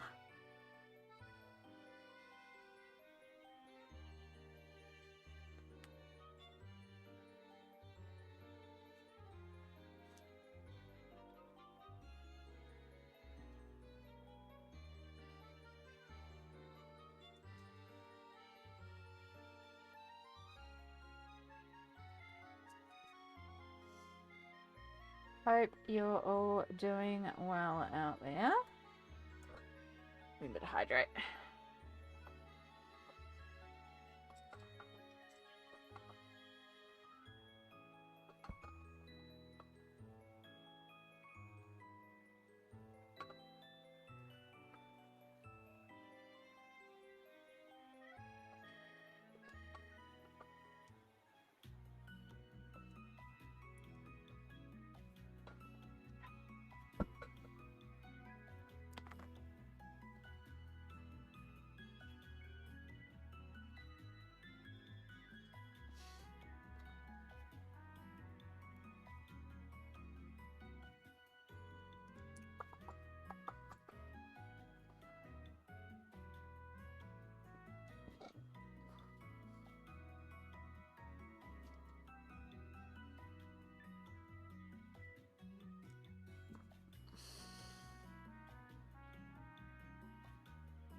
I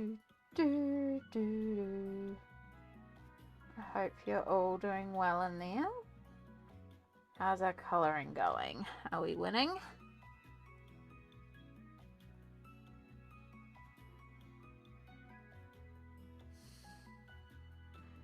Ooh, I'm gonna drink that water too fast. Oof.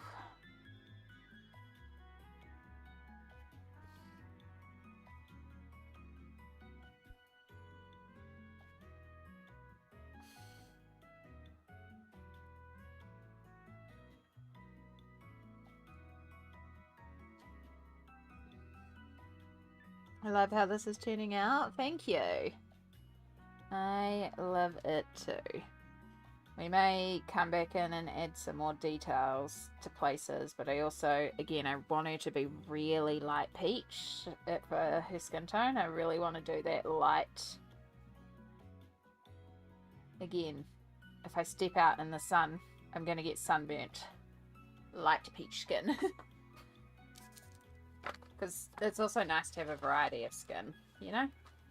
Like, we've got 3 different tones so far. I do also want to do some darker skin tone as well, because we also want to represent all the skin tones. But because this one's colour is peach, I know, it just seemed like the right time to do a really light peach skin tone.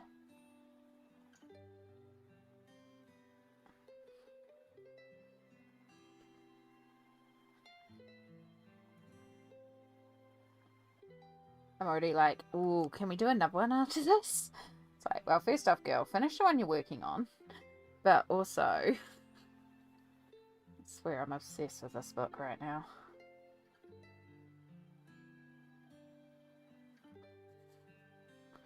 Alright, can we get enough of a wash to at least blend out what we've got? Because I've used up the last of my peach on the palette. I just want enough to wash out. Like, I can darken later, I just need to wash it out. I just want to make sure everything's at least blended. And then you can dry. Yes, yes you can. Honestly, my brain is still going. I need to do Sagittarius because it's the one in between that isn't done. And then it'll be 4 in a row. So my brain is going to do Sagittarius. Now this one is dark blue, purple, carnations, and turquoise. So this one would also, like, with that bright blue, dark blue, purple, and I don't know what colour carnations come in, but I have a feeling they come in blues and purples as well. Could be really nice to do some rich cocoa skin, because that turquoise blue and darker browns is just such a beautiful combo. Aquarius. Oh, I do love the Aquarius one too. The Aquarius one is after Capricorn. Would make sense because we are heading into Aquarius as well. And I do love Aquarius with her water hair. Her hair is water, so you know we're going to do her hair blue. Her colours are sky blue, violet, birds of paradise, orchid, and amethyst. So birds of paradise are usually oranges, orchids are dark purple, amethyst is light purple. So yeah, lots of purples and blue for the hair. That's what you are, Elizabeth? Yeah. You're a Pisces? I think Pisces is the next one, isn't it? Yeah. So this one is the one where I want to... I'm going to have to gesso the page or figure something out, because if you know, like in my Mythomorphia and stuff like that, where I've done that Liquitex ink and I've done those sort of mottled backgrounds, I feel like she needs a mottled background. I feel like she needs to be underwater, which means I need to do that wash with the Liquitex acrylic inks, but to do that I need to gesso this page, and I need to like mask off the top of here, and then mask around here, and then also mask in the little flowers a bit, and then do the wash over everything. Like, this one I do have a plan, but it is going to involve the Liquitex acrylic inks, which does mean gessoing the page, but I do feel like she needs to feel like she's under the water. Of course she's difficult. She's not difficult, she's just going to be the only one where that I know of so far. There's possibly some other ones, especially in the merms section, which would also be a good test for the front section of the book, where we've got all the actual mermaids, because I would want to paint all them like they're under the water, because, you know, most of them look like they are underwater, you know. Like the ocean section, you know, I'd want to paint it like it was, you were looking, not so much Taurus, because Taurus is out of the water, but then like Gemini being under the water, I'd want it to look like it's under the water. So I'd want to do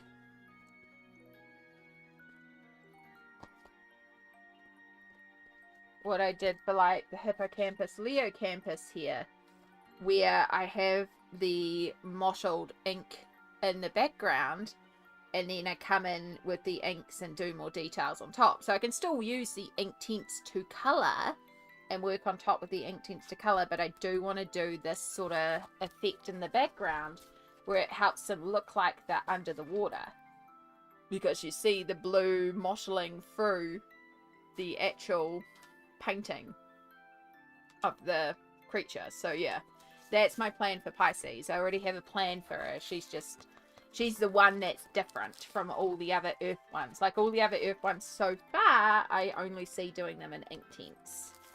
But I don't mind, because I want that specific look for the Pisces. And that will also probably be how I tackle, again, Cancer. She's under the water. Got some light rays to play with. But Leo, under the water, same thing. But then, so Virgo, half in the water, half out. But we're looking at the surface of the water, so I don't want to do that mottling effect, because she's not under the water. Libra's under the water. Scorpio's on top of the water. Sagittarius is under the water. Capricorn under the water. And then Aquarius on top of the water. So any that are on top, not as much. Pisces under the water again. Yeah. But I don't know, I'm enjoying doing the Earth ones so far, so I'm like, maybe I'll just stick with doing all the Earth ones first, and then I'll move on to a different section, but also, you know, we'll go with where the mood takes us. I freaking love this book.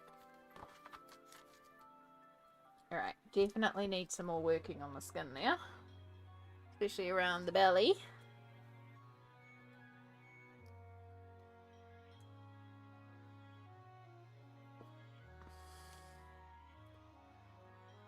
Oh, she might still be too wet to really do a lot. Her arms are definitely still too wet for any more shading. I'll do a little bit on her belly to at least give some shading around there. And then we might be able to go back and finish off that face, because the face isn't actually done yet.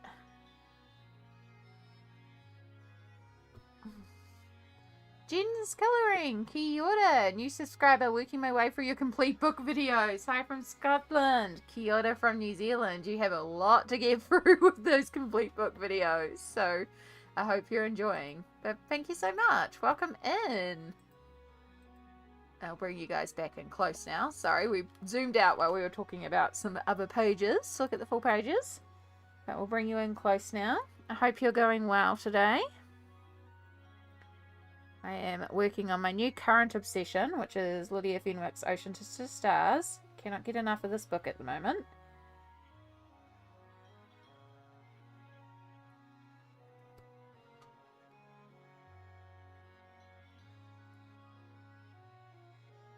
I already am like, I want to work on the next one. I want to work on all the pages.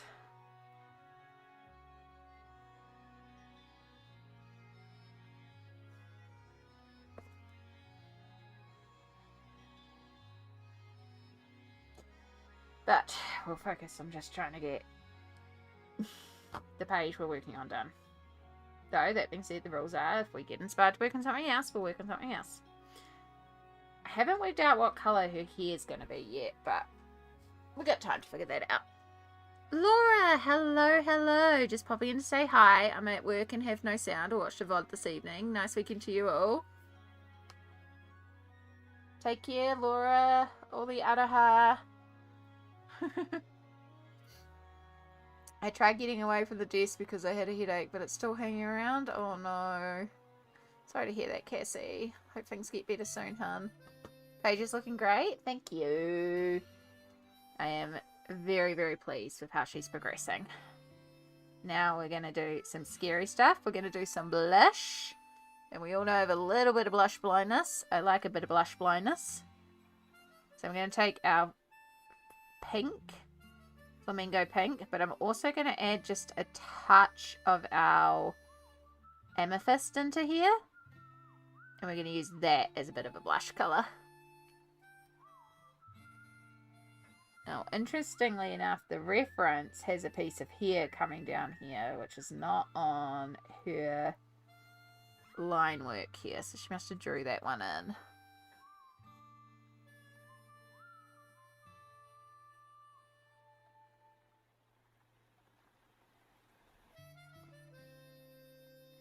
Then we're going to also bring the blush around to her ears and give a blush on the ears, because ears have thinner skin. So they're actually a bit warmer. So I like to also blush ears because they naturally are a bit redder compared to the rest of our face because the skin is a bit thinner on there.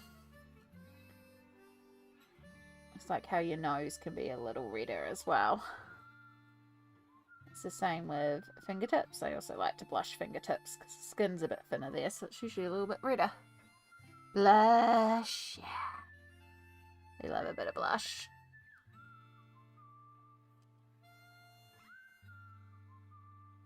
So again, I'm going to just do a little bit of blush on the fingers. We'll be going back over that when we do the nails and stuff like that anyway, but I also like to just warm up the tips of the finger. Just ever so slightly, just a really fine little pass. It's not much of a colour, and in all honesty, if I hadn't have told you I did it, most people wouldn't even know I did it. It's just one of those things that I like to do, and I just feel like it adds a little bit more to a page.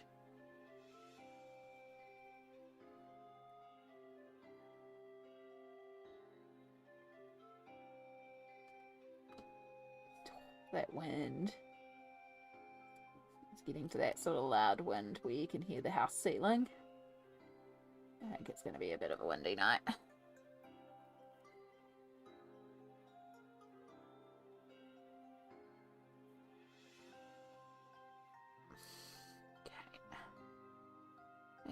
And we've got some cool purple on the page and a little bit of brown. Tone it down. And just a little bit of shadow on the eyes because I get shadows from the eyelashes.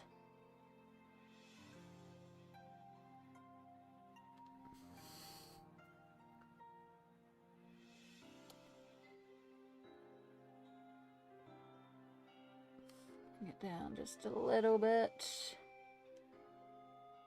Alright. Now we're going to take our dark purple and just put a little bit on the corner of the eyes and start building up some makeup.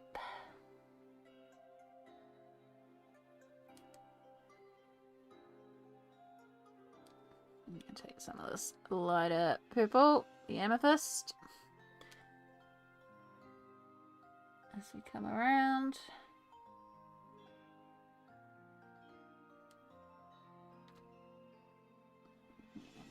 Fade it out just slightly as we get to the center.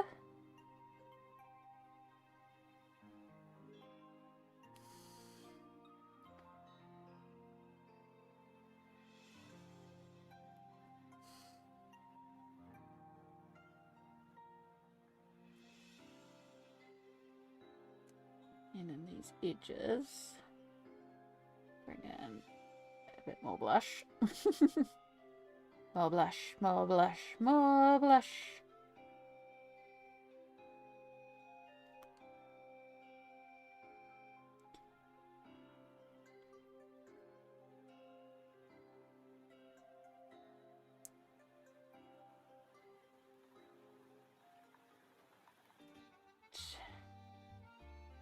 A little bit on the nose. Wash over the lips. Still got to do the lips properly. Haven't decided what colour the lips are going to be yet, so they've just got a little bit of shading.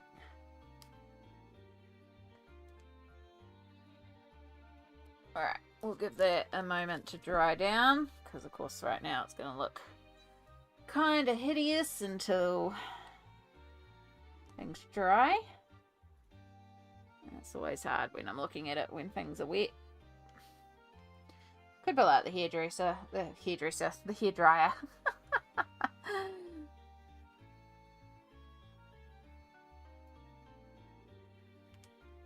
Do want to just bring in a little bit more to those corners.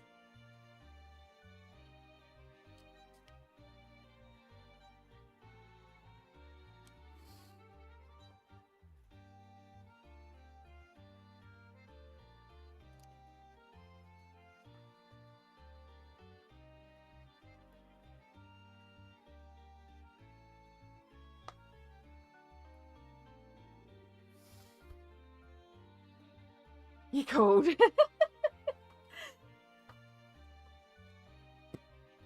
I summon thee.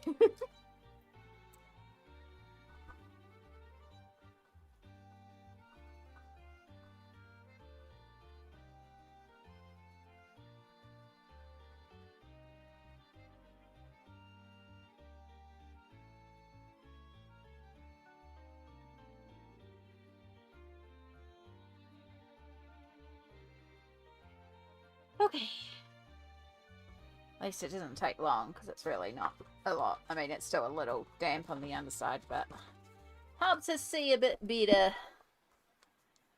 Yeah. I think I'm happy with that blush for now. Again, I might go in and add some more, but that'll be determined once I do like the hair and stuff, because of course right now we're looking at this with a lot of white on the page. When I start to add in a lot of other colours, it might become a lot more obvious of what's missing, because we're shading this with white everywhere right now, which makes it really quite hard. Yeah, I do think I like her face so far. I feel like we've got that really light peach skin. So yeah, now it's just going to be a case of trying to figure out what color we do her here, and that might be a bit more determined by like after we do all the flowers and stuff, because we're going to have a lot of blue around. I mean, the main colors are blue and peach, so in theory we could do her here blue.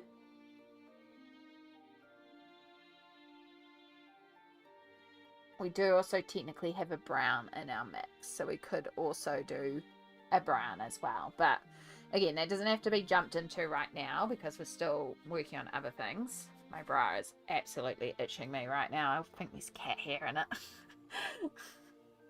Wouldn't surprise me. Alright. So, let's start a base layer of the leaves. So again, because we've used the yellow and the pink to make the peach, we have got yellow in our arsenal. So we're going to use a little bit of yellow to lighten up. Yeah, it's like really starting to itch me, so I might have to come off. Right, and then to darken the green, I'm going to use a bit of the brown. So we've already got the brown on the palette, so we're good.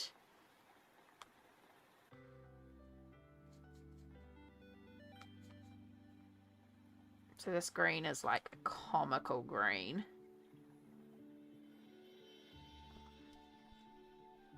But I think that pop of bright green is going to be quite refreshing because, again, we're going in with so much peach and blues and purples. I think that little pop of green is just going to make things pop, essentially. Just adding in that little bit of almost like freshness, really. Perfection! Welcome back, lovely. I hope you're doing well. I am battling something that is driving me crazy. Alright. I'm gonna put you on the break screen, but I'm not gonna mute or anything. I just need to make sure I'm not doing this on camera. Because I swear to God, there is some fur in my bra, and it's driving me insane. It's like when Shadow decided to try and drill down my top, and I went to go clean it up, and it was like, yeah, let's just put it on the break screen for 2 seconds. Okay, so it's not fur. I've actually been bitten by something. That would explain why it's itchy. Alright. Well, we're just gonna do that. And do that. And do that. Oh, frickin' itchy bites, I tell ya.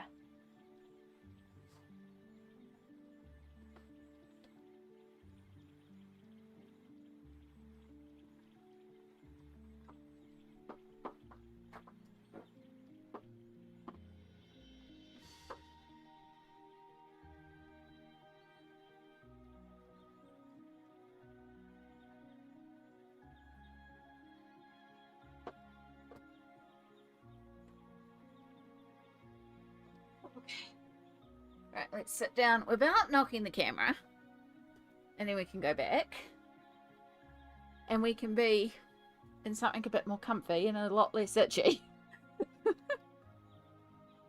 Right, thank you for bearing with me. I am someone who doesn't do well when they're uncomfy. I like being comfy. Just woke up from a nap. I may have fell asleep watching you, or, well, as I've said before, I'm actually really, really glad when people fall asleep watching me, because it means you feel comfy and safe, and that is exactly what I want. For you to feel like you can just chill out from life, relax, and enjoy. I think I was going to work a little bit of blue into this green too. I wonder if I can pull off with the purple. I know with the purple on my little color mathematics chart, it was too intense. So it was kind of hard to tell. Yeah, no, the purple will work. We'll keep it consistent with our purple shading.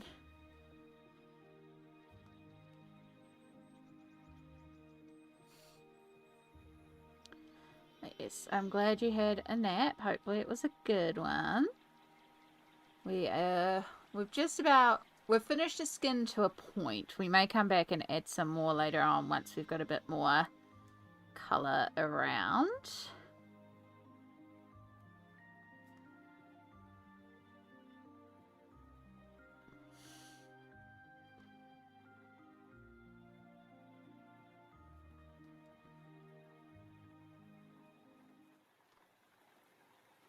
And for now, we're just starting on some of the leaves.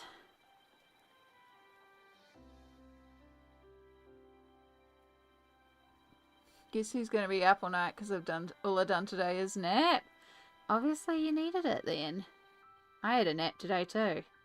I had a nap yesterday as well. I've been trying not to nap at all, but some days you need a nap.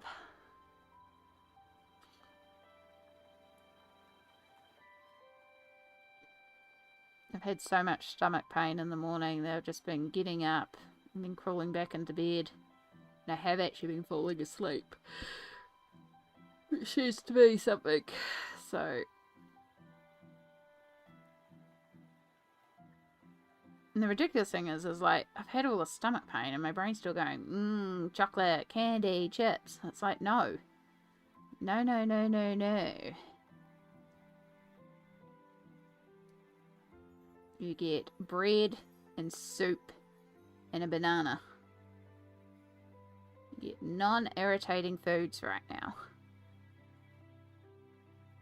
I haven't needed naps lately because I haven't been at work and I've actually been sleeping enough during the night. Yeah. Makes a difference. Napping isn't normal for me, but I'm getting a cold. Yeah, there's definitely a reason I end up napping a lot more is when I'm starting to get under the weather. Sorry to hear that. Hopefully it passes soon.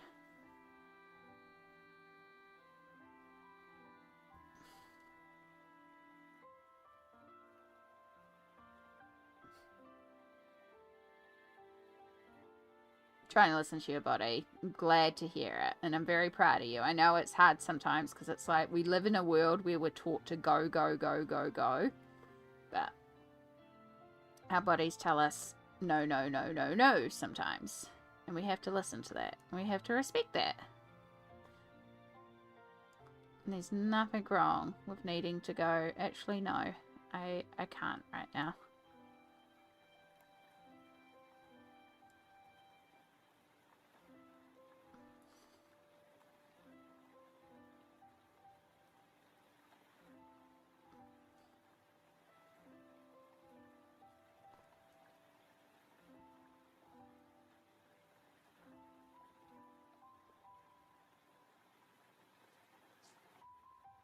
Oh. Make sure you do a little stretch, especially if you haven't moved. I feel myself locking up a bit there. Speaking of which, what is the time? 10:41. There is no market tomorrow because of the weather, but I also warned Mum with my tummy I wouldn't be up to setting her up anyway. But the weather's pretty shite, so I know there's no market tomorrow. So Mum's not in bed early tonight. But we will be keeping an eye on that.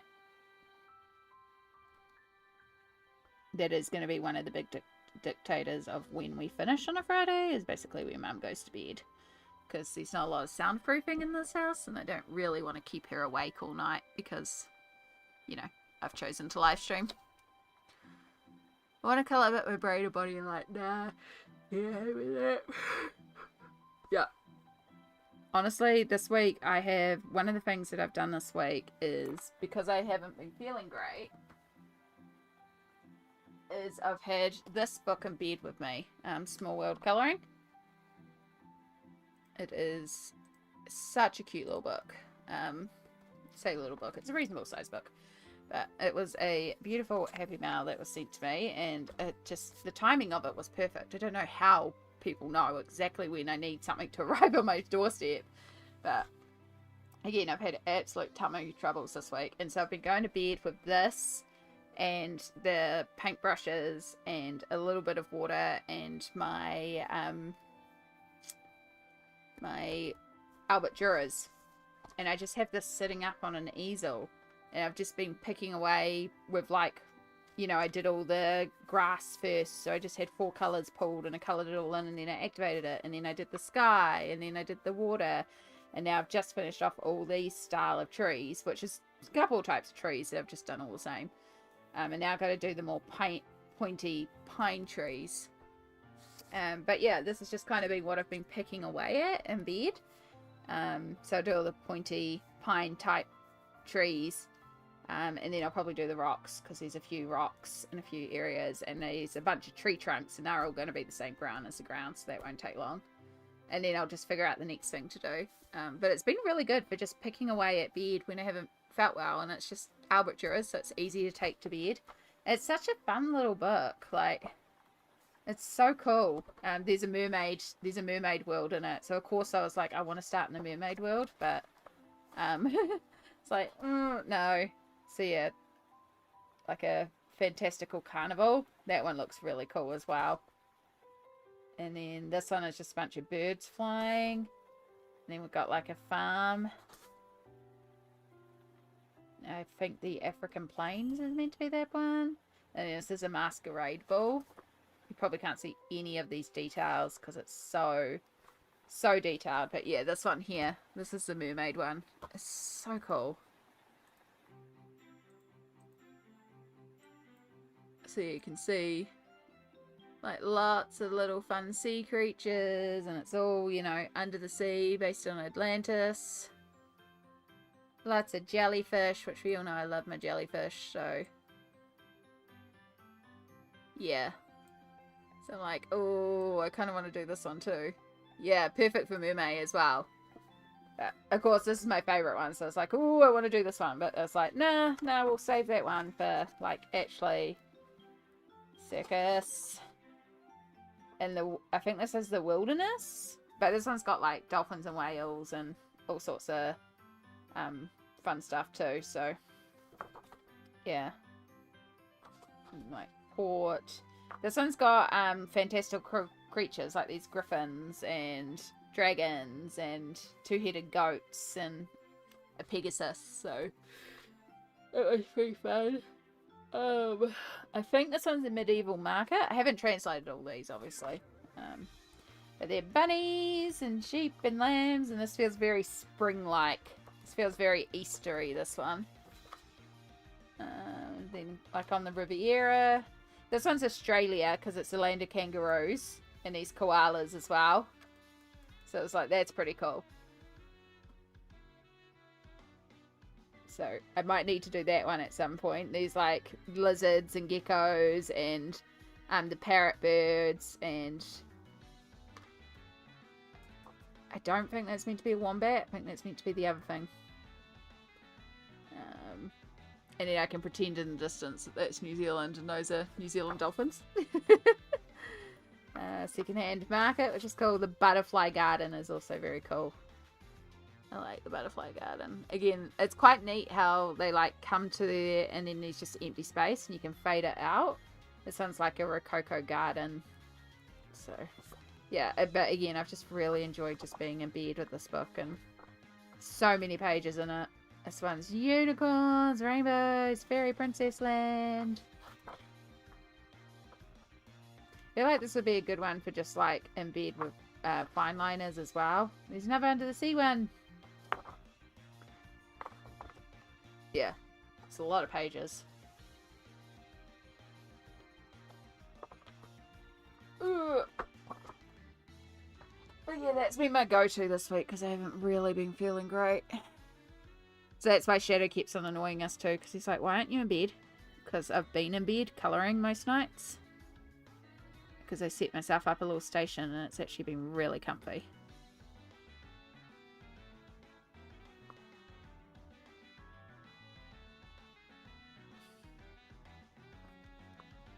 And in all honesty, if I was not live streaming right now, I would be at that station. And I'll probably be working on that one, but I'm also really enjoying working on this one. I'm so glad we started it, because I've been thinking about this page all week too.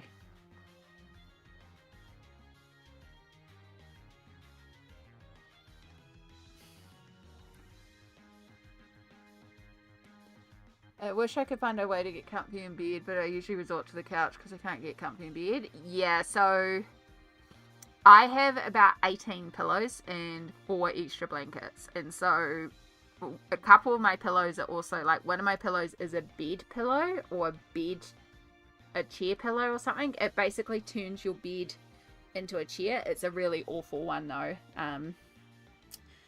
But I've got piles and piles of things that I pile up behind me, and then my bed is right against the wall. Like, it's right in the corner of my room. So where my head lies is up here, but this is also a solid wall. And so I actually swing myself around, and this wall becomes my backrest, and I just pile up the blankets and pillows behind me until I am in a position where I'm back enough that my back is in a comfy position, but I can still sit up. And then what I have is an easel, and it's actually a jazz art easel, so I'm pretty sure you could find that specific brand. It doesn't have to be that specific brand, but because I know we can get jazz art very easily here, so I'm sure you could get it very easily there too. But the main reason I have this easel, so it's an A3 easel. If I was to get it again, I would get an A2 one, which is on sale at the moment. I did not pay this price that you're about to see for it. But what I have is one of these. So I only paid about $40 for mine on sale. You can probably find them secondhand as well. But as you can see, it's adjustable. Really easily adjustable. But it's also got a little lip down the bottom here. And that's the key. Because it's got that lip, it holds it in place. And I've had like tables and stuff like that before, but the problem is the table is flat, right? And it makes it really difficult if the table is flat and you're lying like, you know, halfway back, but you're kind of sitting up, but you're lying back, and then this is flat. I then have to stack pillows behind it to get it to sit upright, but it'll slip on the pillows, and also the pillows or the blankets increase the heat, which is another thing for me because I get hot. So a lot of the times I like my legs free because I get really hot or really cold. So I don't want my colouring surface to be dictated by the level of blankets and pillows I have behind me. So having that has been really great because I can just adjust the angle of it so it can go more upright to quite far back depending on how much I'm sitting up. So it kind of works. But yeah, I've got the A3 one. So like that book I'm working on right now, absolutely perfect for it. Fits perfectly because A3 is A4 doubled, so it will fit, you know, anything, an A4 book or smaller. But if you're working on something like a Kirby or, you know, what we're currently working on, one of these square books, this is bigger than A3 on the side. So that's where I'm like, I should have got an A2 one. But when I got that easel, I got it for working at the desk, not for in bed. So one day, if I ever see one cheap enough around, because again, I have a perfectly functionable one, so I don't need to rush out and grab one. But if I ever see an A2 one for a reasonable price, I will grab it. Because, like, for example, this one's $83 for an A2 one, but that's also with shipping and stuff like that. Again, you'll look around, you'll find them pretty cheaply if you start digging around. I'm pretty sure my one I only paid like $30 or $40 with shipping, and even then that wasn't the cheapest one around, but it was more I trusted the company. So yeah, shove piles of pillows behind me, put that on there, and then I do have like a little tray as well beside me that I just plonk all the stuff onto. But that's easy, like legit any container or any like even a plate or something, just something to put stuff onto so it's not getting loose in the bed. And yeah, then you can easily, and then because my switch is also in my bedroom, my switch is docked and then hooked up to the TV, and then I've got the YouTube app on my switch, and so that's what I do is I just put something on my TV in the room and then sit up in bed, depending on how far my back will let me sit up that day, and then we colour.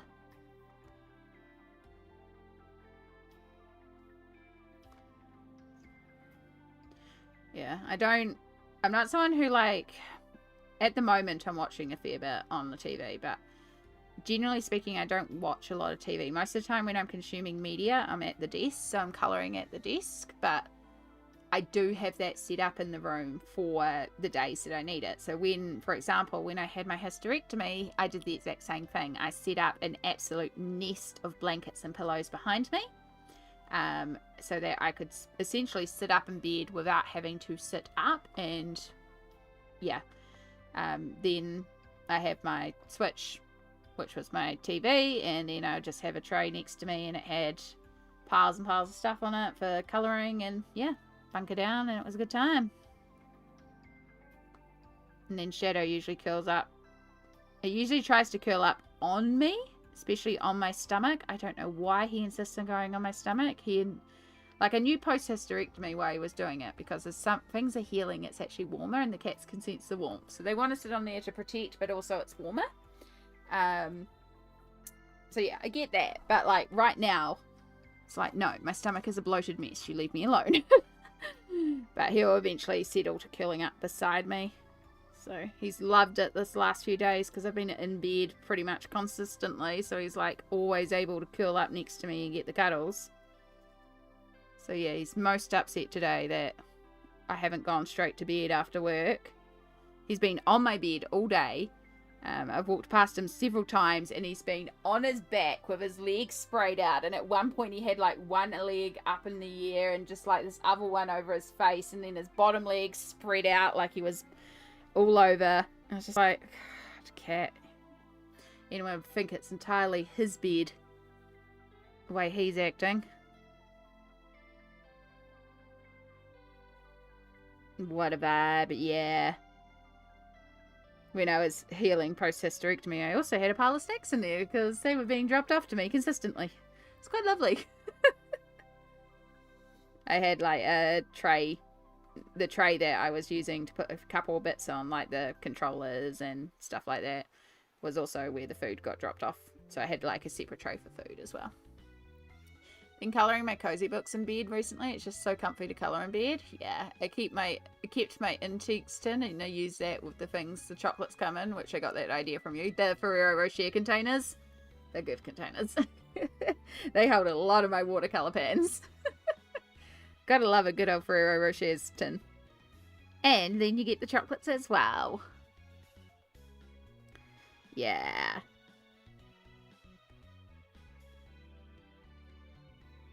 Honestly, like, never ever buy containers. You can always upcycle stuff from around the house.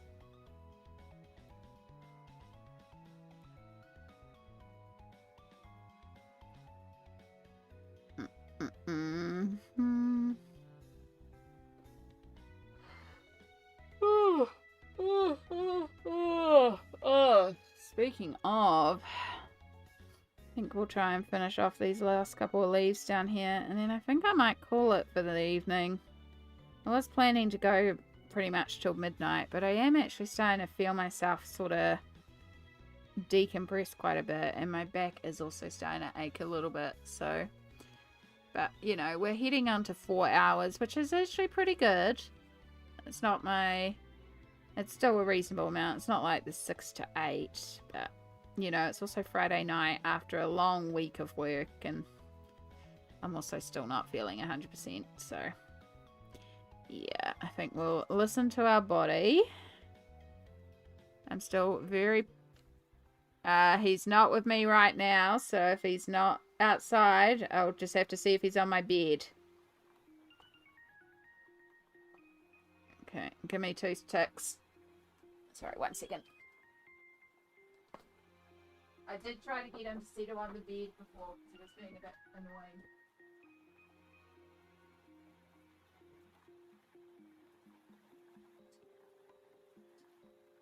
He's on my bed.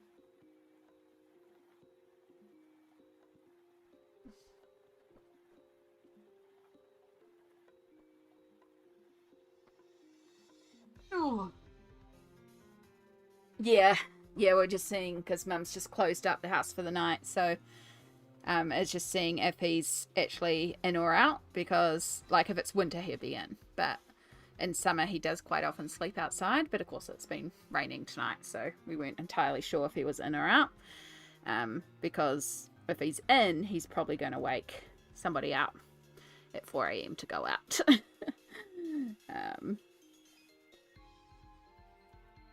So yeah. But also, if he's not settled, he'll need to go out as well. So he's on my bed right now. And he's unfortunately in a really bad place that's fully going to get disturbed when I go to bed. Which is not ideal, but, you know, that's okay. As long as he settles back down, it'll be all good.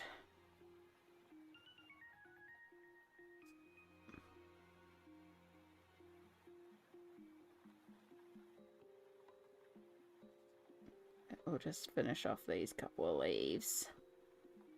And then I think we'll call it for the night. Because again, I am really starting to feel the burn of my neck and my back. Because that's the other thing with working as well. And then coming into stream is that I've already been sitting at the desk for 5 hours. And so I did make a point earlier of obviously going for a walk. But then I went and had a nap. Which I think was actually a smart choice, because I've had the energy to stream tonight after work, even though I haven't been feeling great. But I am conscious of the fact that, you know, I've been working 5 hours and then I'm sitting at the desk for another 4 hours. Like, it's a lot of sitting at a desk, so it's not ideal. But it's also, I do like the time. I think it's going to work. But we'll know for certain in a few weeks. Yes, my dogs love to get comfy in the middle of the bed when I want to jump in. Yep, he's right by all my pillow piles, so he's right where I would lay.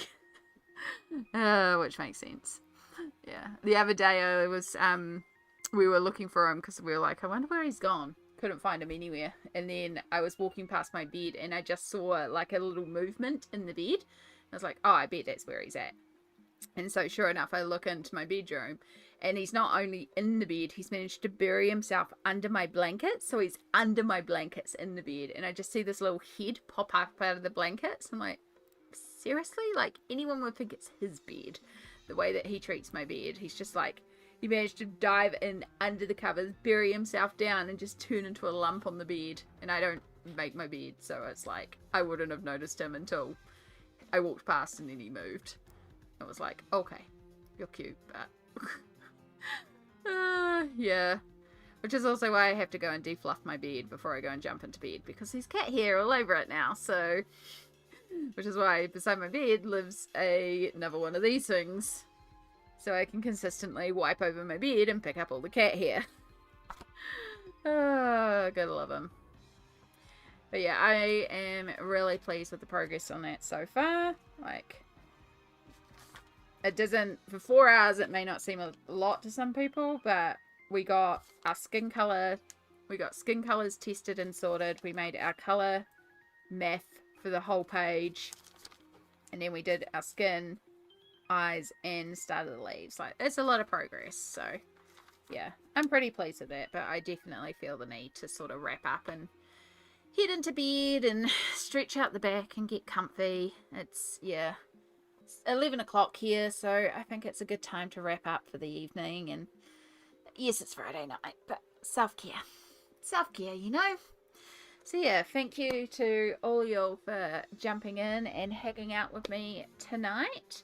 I would love to say for certain I'll be back tomorrow. I don't know. I do want to keep on working on this, so if the body allows me, if I don't go swimming with my nibblings, and working around some other life commitments I have this weekend, I might try and jump back in and do some more streaming over the weekend, but it'll be absolute bonus streams. So just keep an eye out on the Discord, on Instagram, on YouTube, on Twitch itself. I will send out notifications on the platforms I can send out notifications, and then hopefully you'll get notifications on the other ones.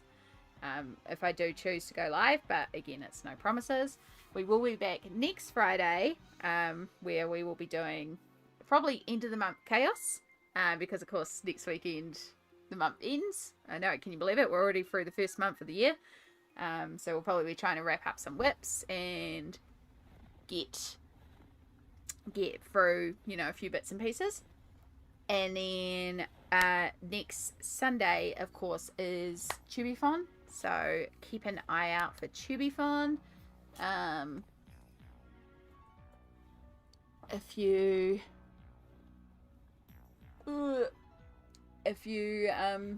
are around on 1 p.m. on Sunday, yeah, if you're around 1 p.m. Yeah, 1 p.m. on Sunday. Sorry, my brain just immediately stopped working then. It's definitely bedtime. If you're around 1 p.m. on Sunday, I will be the first streamer going live for the 24-hour Tubiathon marathon streaming event as we raise money for the World Cancer Research Fund. I hope you all can come and join us. I will be live on both YouTube and Twitch, but be aware the Tubiathon is YouTube, so it's going to carry on YouTube afterwards, but I will be live on both platforms to hopefully bring some of you all across, and you know, hopefully we can raise some funds for the World Cancer Research Fund. There's a whole bunch of events going on for the whole month of February for it. This is the big event to start us off, and there'll be 16 of us ColourTube colorists streaming for 80 minutes a piece with a little 10-minute break in between, so you can basically follow along the whole way. I have some very chaotic plans for my stream, and it's going to be a lot of fun. We're going to do some weird stuff. It's me. You know it's me. We're going to have fun. I know we're going to have fun, so I hope you can all join in for that. But yeah, take care of yourselves. Eldi Araha to you all, and I will see you hopefully sometime soon. Bye. Let's actually end things.